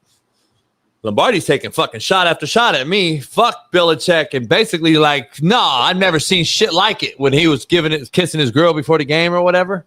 So Gruden went hard at Lombardi. Take a look at this and give me your take. Well, actually, she called the game winner against the Ravens on Monday Night Football a couple years ago. She came down on the field and helped me through a tough situation. It was an all-out blitz, and she told me to go with 58 surge. So thank God she saved the day that day. But I've never seen anything like that. You know, Mike Lombardi works for North Carolina. I've heard him criticize me several times. I'm sure he'll produce a TikTok today explaining exactly what was going on there. I ain't mad at it. I'm not mad at it. I'm not mad at it at all. I think it is a mockery. I think it's like the worst possible fall off. It's not going to judge or I'm not going to say Belichick's, it tarnished his fucking legacy. I'm not going to go there at all. But what I will go at is I've never seen a guy fall harder than what he is right now for this young pussy. Never. Not a guy like that. Dog, Belichick is cooked right now. Like, I think you're misrepresenting the fact that his legacy is not getting tarnished. It is getting burnt to smithereens. Can't though. And he's the old head. Terrible, dog. They are terrible. No, I get it. I'm just saying that. Let me ask you a question. Old heads. Hey, let's say the college game starts at 1 p.m. Eastern, right? I'm not a college guy at all. Old head, right? Let's just for this example, let's say the college game starts at 1 p.m. Eastern. Okay, Belichick got a little young piece of, that's his piece as a young girl. Okay, obviously she stayed at the hotel with him the night before, right? Obviously she's at the team breakfast at the hotel. I see where you're going. Mm-hmm. So they've got a whole lot of time to talk. Yeah. So what is it then? The fuck can she need to tell him at 12 on the sideline? No question. I agree that's a great take. He's doing it for attention. Oh, no doubt. Either he don't care or he don't realize it or he's so whipped. He's being told it's happening and he refuses to believe it. But there's nothing she should have to tell him an hour before the game that hadn't already been discussed the night before and the morning of. That's a good macro take, Smitty. I'm looking at it in this regard. Is she fucking dorm checking rooms at night in the hotel? Like, you got curfew and shit, Smitty? Like, is she fucking with Bill walking down hallways and shit? No, like, Smitty, what could she possibly at that point have to tell him that's that important? Well, here's my take. I think she's looking on the other side of the field at the opposition of the team, and she's trying to steal some signs, some signals, see what guys are hurt. And I think that's what the job of Bill assigned her to do on the low. So she comes over there and she's like, hey, man, the quarterback, his shoulder, he's a little hurt there with the right shoulder. Make sure we attack that. Let's call the shock blitz early in the game, and let's really attack that shoulder, that right side of his body and see what happens. You know what I'm saying? I think those are the type of things that she's doing and to help the game evolve. Because I know Belichick is a macro thinker. Let me ask you real quick. So if you don't think in the circle of real dudes that Bill Belichick is losing all kind of credibility and traction from where he was prior to this. Well, my thing is, for years we viewed Belichick as a man's man, hardcore to the core. Like, don't get a media nothing. Like, don't give an inch when it comes to accountability. And that's how Brady. And then he tearing all that down with this symphony ass shit he doing now. Let me ask you this though, in fairness, he just having sex. I'm not defending nothing because I never agreed. Not that I had to say in it, but I'm saying I didn't agree with the hire. Smitty and I had this whole argument from the jump street. I'm like, you replace Mac Brown with another blue hair, like and respectfully, like you went from one blue hair to another, and a guy that hasn't even coached college football since he played D3 football in fucking the 70s. Like, you went from that guy to that guy in North Carolina. That was number one issue I had. Number two issue. Maybe stay right there and just peel the layers back. What does that tell you about where North Carolina is from a upper management standpoint? That lets you know what that board of trustees looks like and is looking for. Nah, there's no question. But, like, this guy is like he's doing it, like, out of spite for not either, A, being able to chase down the all-time wins record in Don Shula, and the NFL blackballing him is what he seems to gravitate towards. And then you got Lombardi hires to be a GM, and he's walking around like, you know, possibly his shit don't stink because he's been there and done that with Bill at the highest level, and he's got kids coordinating in the league and all this old shit, and then he could say whatever he wants about AP and everybody else, and then us and Gruden. And then if you can't get critique, though, after you critique, that's a problem. Like, you got to be able to take it too if you can dish it out. I don't think they take it very well, and I think this team is bad. It's a first-year program, though, as well. So I'm not going to judge it all the way, but I don't see it working because there's no way that this guy is going to get away from this look.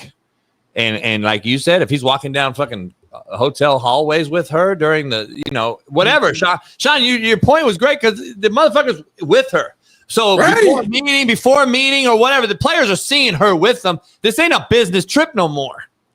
It's an optical, like, fucking shit show, Smitty. You know what I'm saying? Like, this ain't about. I never saw my coaches, like, even his wife with him before the game. Right. Yeah. And this is becoming a every game thing. Yeah. Like, she's intentionally doing this to let everybody know she still has full access. She's still in control. Like, what could she possibly be telling him when my team is warming up? That's why we suck. I'm joking, but, like, part of me do y'all think she's trying to do anything? Like, is there some sort of weird pregame agreement where he's like, go down there and look? I was playing around, but to your point, Sean, I can't think of any other reason though. No. Like, what else could she be asking? Like, what could be happening right now? Hey, babe, can I have a $20 to get a sandwich back and shit? Like, what could she be asking? And, dog, they're losing. Do you know how important warm-ups is to the head coach to get a gauge on who look like they ready to go, who look like they ain't ready to go? Like, I mean, and Sean, we're in the zone at this moment right here. I'm in the fucking zone. Don't come near me. Right. I'm fucking looking at coach's eyes. I'm looking at my player. I want to know. I'm judging if we're warming up too much. You know how it is. If it's hot. Hey, let's take a man. Let's take a man. Right. I'm not going to kill my guys prior, or maybe we're not doing enough, or let's get to 7-on-7. Let's kick it and let's get in, or whatever the scenario is. Look at the warm. Like, rewind it a little, Bailey. Like, listen, I get what it is, right? It's dynamic warm up. We're just getting loose, but like, look at this guy. Guys are going on their own off the line. There's not guys running in late off the line. That ain't no Nick Saban ass shit. That ain't no Belichick shit that I've ever seen.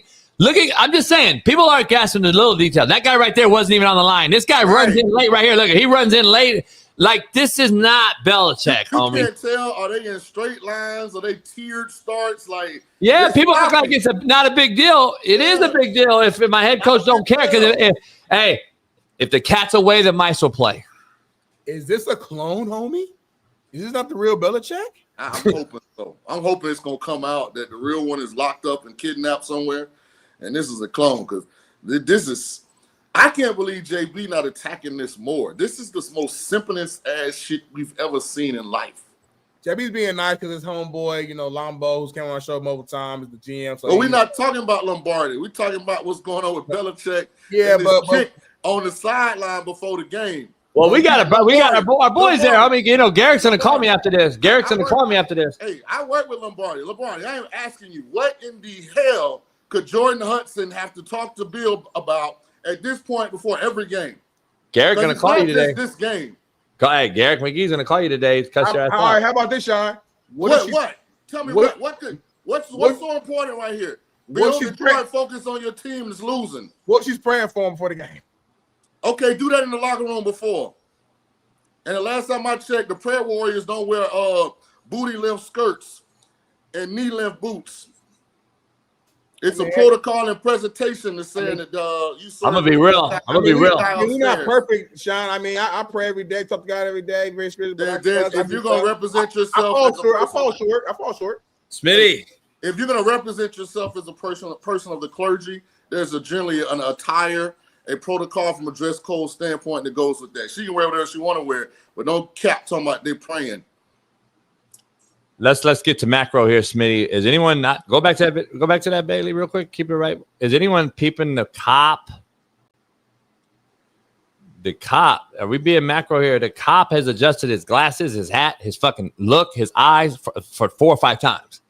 So, why is the cop right there? Watch where he comes into play. Look at it. The motherfucker came into position, Smitty. And then watch him. Look at it. You get closer. Peep him out. Keep peeping this motherfucker out. Watch. That motherfucker, he on that motherfucker. He or she or whatever. We don't even know no more if it's a bitch or a guy. A woman. It might be. I don't know. Yeah, that look like a woman. But they in Orlando. So you might have a before. Taco Tuesday's a motherfucker, homie. They like taco. So that motherfucker they like pussy.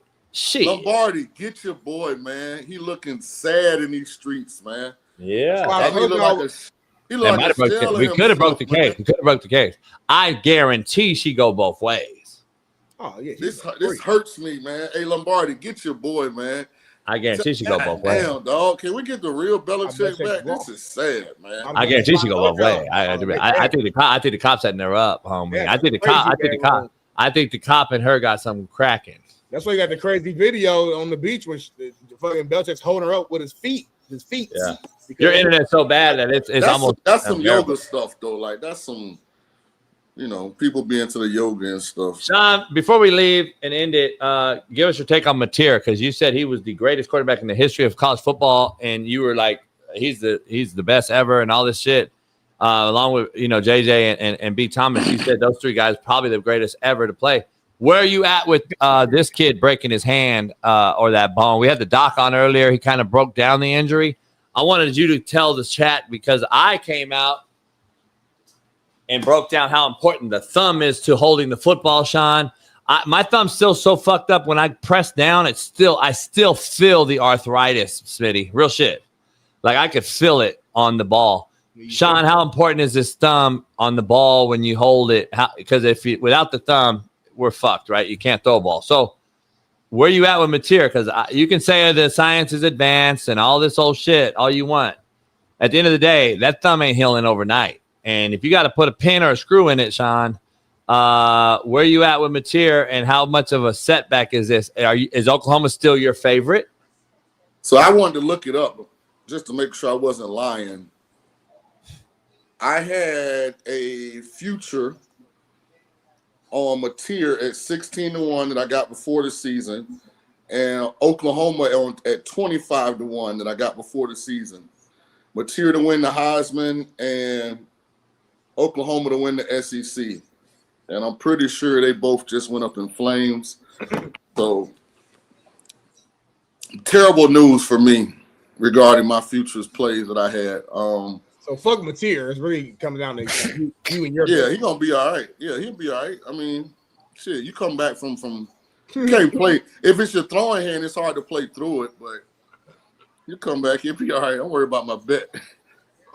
I just screenshotted you the plays too, JB, on the text. Well, Sean, I would say you should hedge your bet and put all the money on Mendoza at IU. No, I don't believe in Indiana like that. Although they made Illinois look like JV. For Heisman, no, I'm saying Mendoza for Heisman. Indiana would have to go undefeated and win the Big Ten for Mendoza to win the Heisman. You think so? Yeah.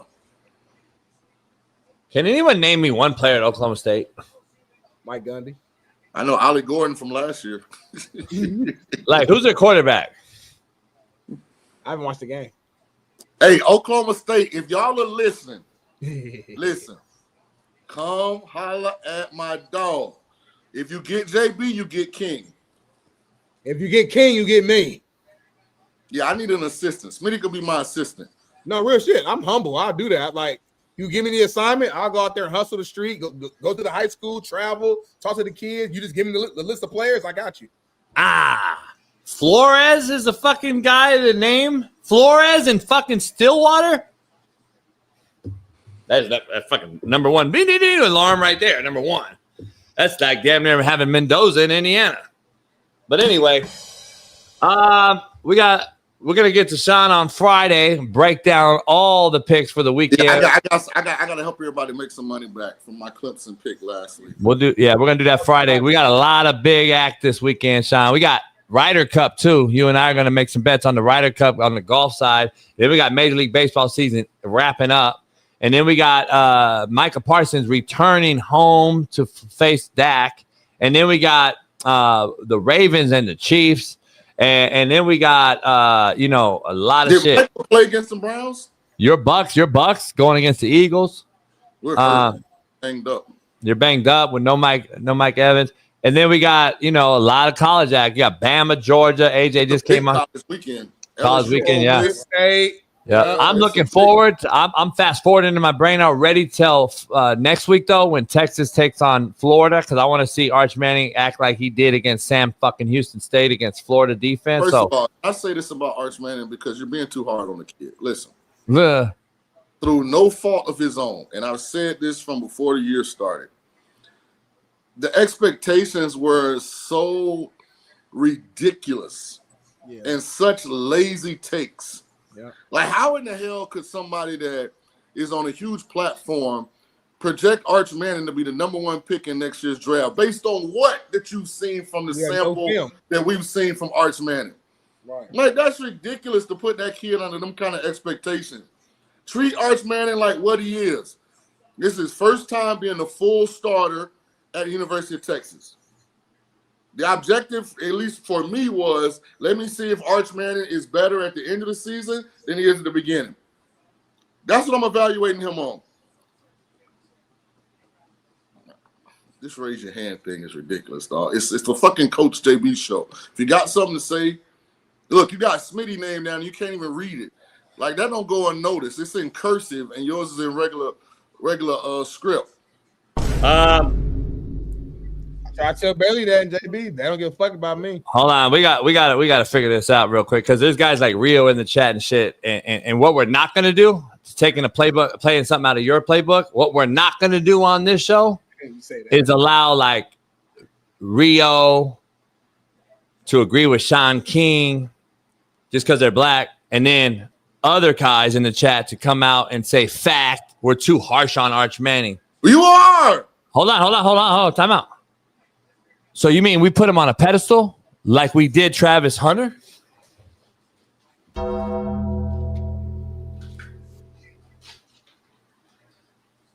Like we did Shedeur Sanders? Like, why did you move away from the screen? Like we did Deion Sanders? Like you did some cold shit. Like, the difference is Shedeur and Travis had played 2 full college seasons. Hold on, Rio. Like we did Caleb Williams, motherfucker. Caleb Williams had played a whole lot of football by the time he won the Heisman at SC. The hypocrisy in this country has become mind-blowing. No, you're not going to know. Hell no. You're not going to take this one thing and try and attach it to something like that. No, Arch Manning was the most overhyped, I'm sorry. I can't think of the word. The expectations for this kid. He's flustered right now. This motherfucker is so flustered. Like Ryan Clark got this motherfucker. Like no, not at all. His head might explode. And I said this. I don't blame the kid. It's just the laziness of the national media. With Shador and Travis, you had film at Jackson State to form an opinion on. No. Arch hadn't damn near played. No. You putting him on a pedestal just like we did Travis Hunter going to the league to be the best thing since Deion Sanders. That's what y'all said. Travis Hunter's the best thing ever. Based on film. Travis was a Heisman Trophy winner, homie. That's the difference, Jason. Are you listening or are you just fucking trying to No, but Ashton Genty was the Heisman. That's why we see Boise shitty now. That's why. See, that's the difference. Because Ashton got fucked. So we put him on a pedestal, and we said, "It's better." So you mean beating Delaware and Wyoming makes them not shitty? Yeah. Only thing Sean is trying to tell you, Jason, you should have beat Georgia Tech. You guys should have beat Georgia Tech. Him on Arch to really say if he's going to be great or bad. I just sit back and watch and then evaluate him afterwards. And Smitty, let me put it deeper than that. Travis Hunter looks worse than Arch Manning.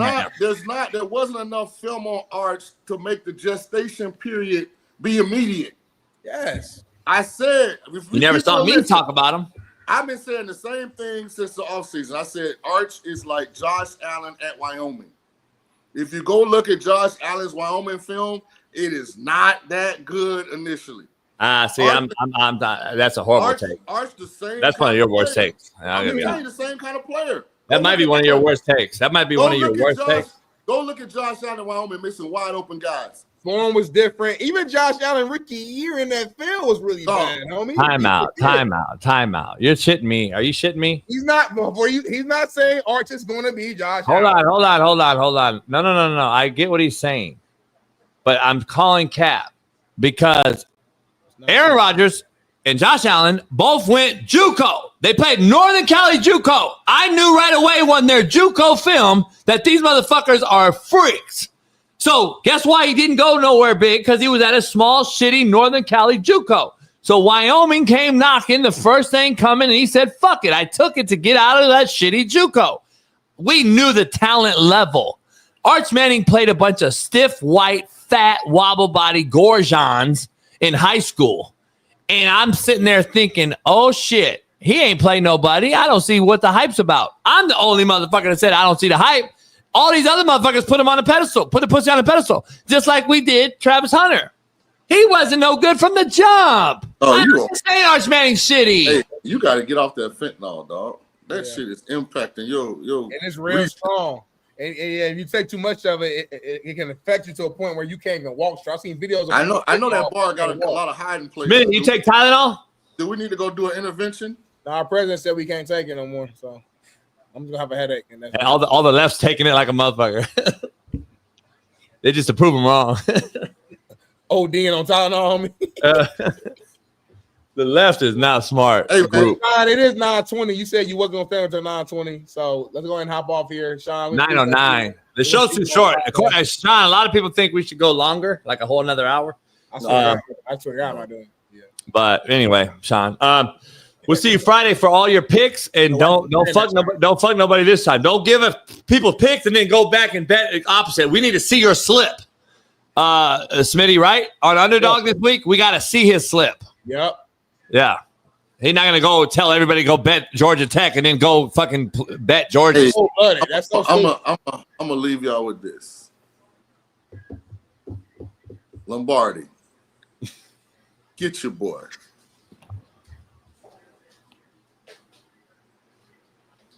Appreciate you, Sean. Appreciate you, chat.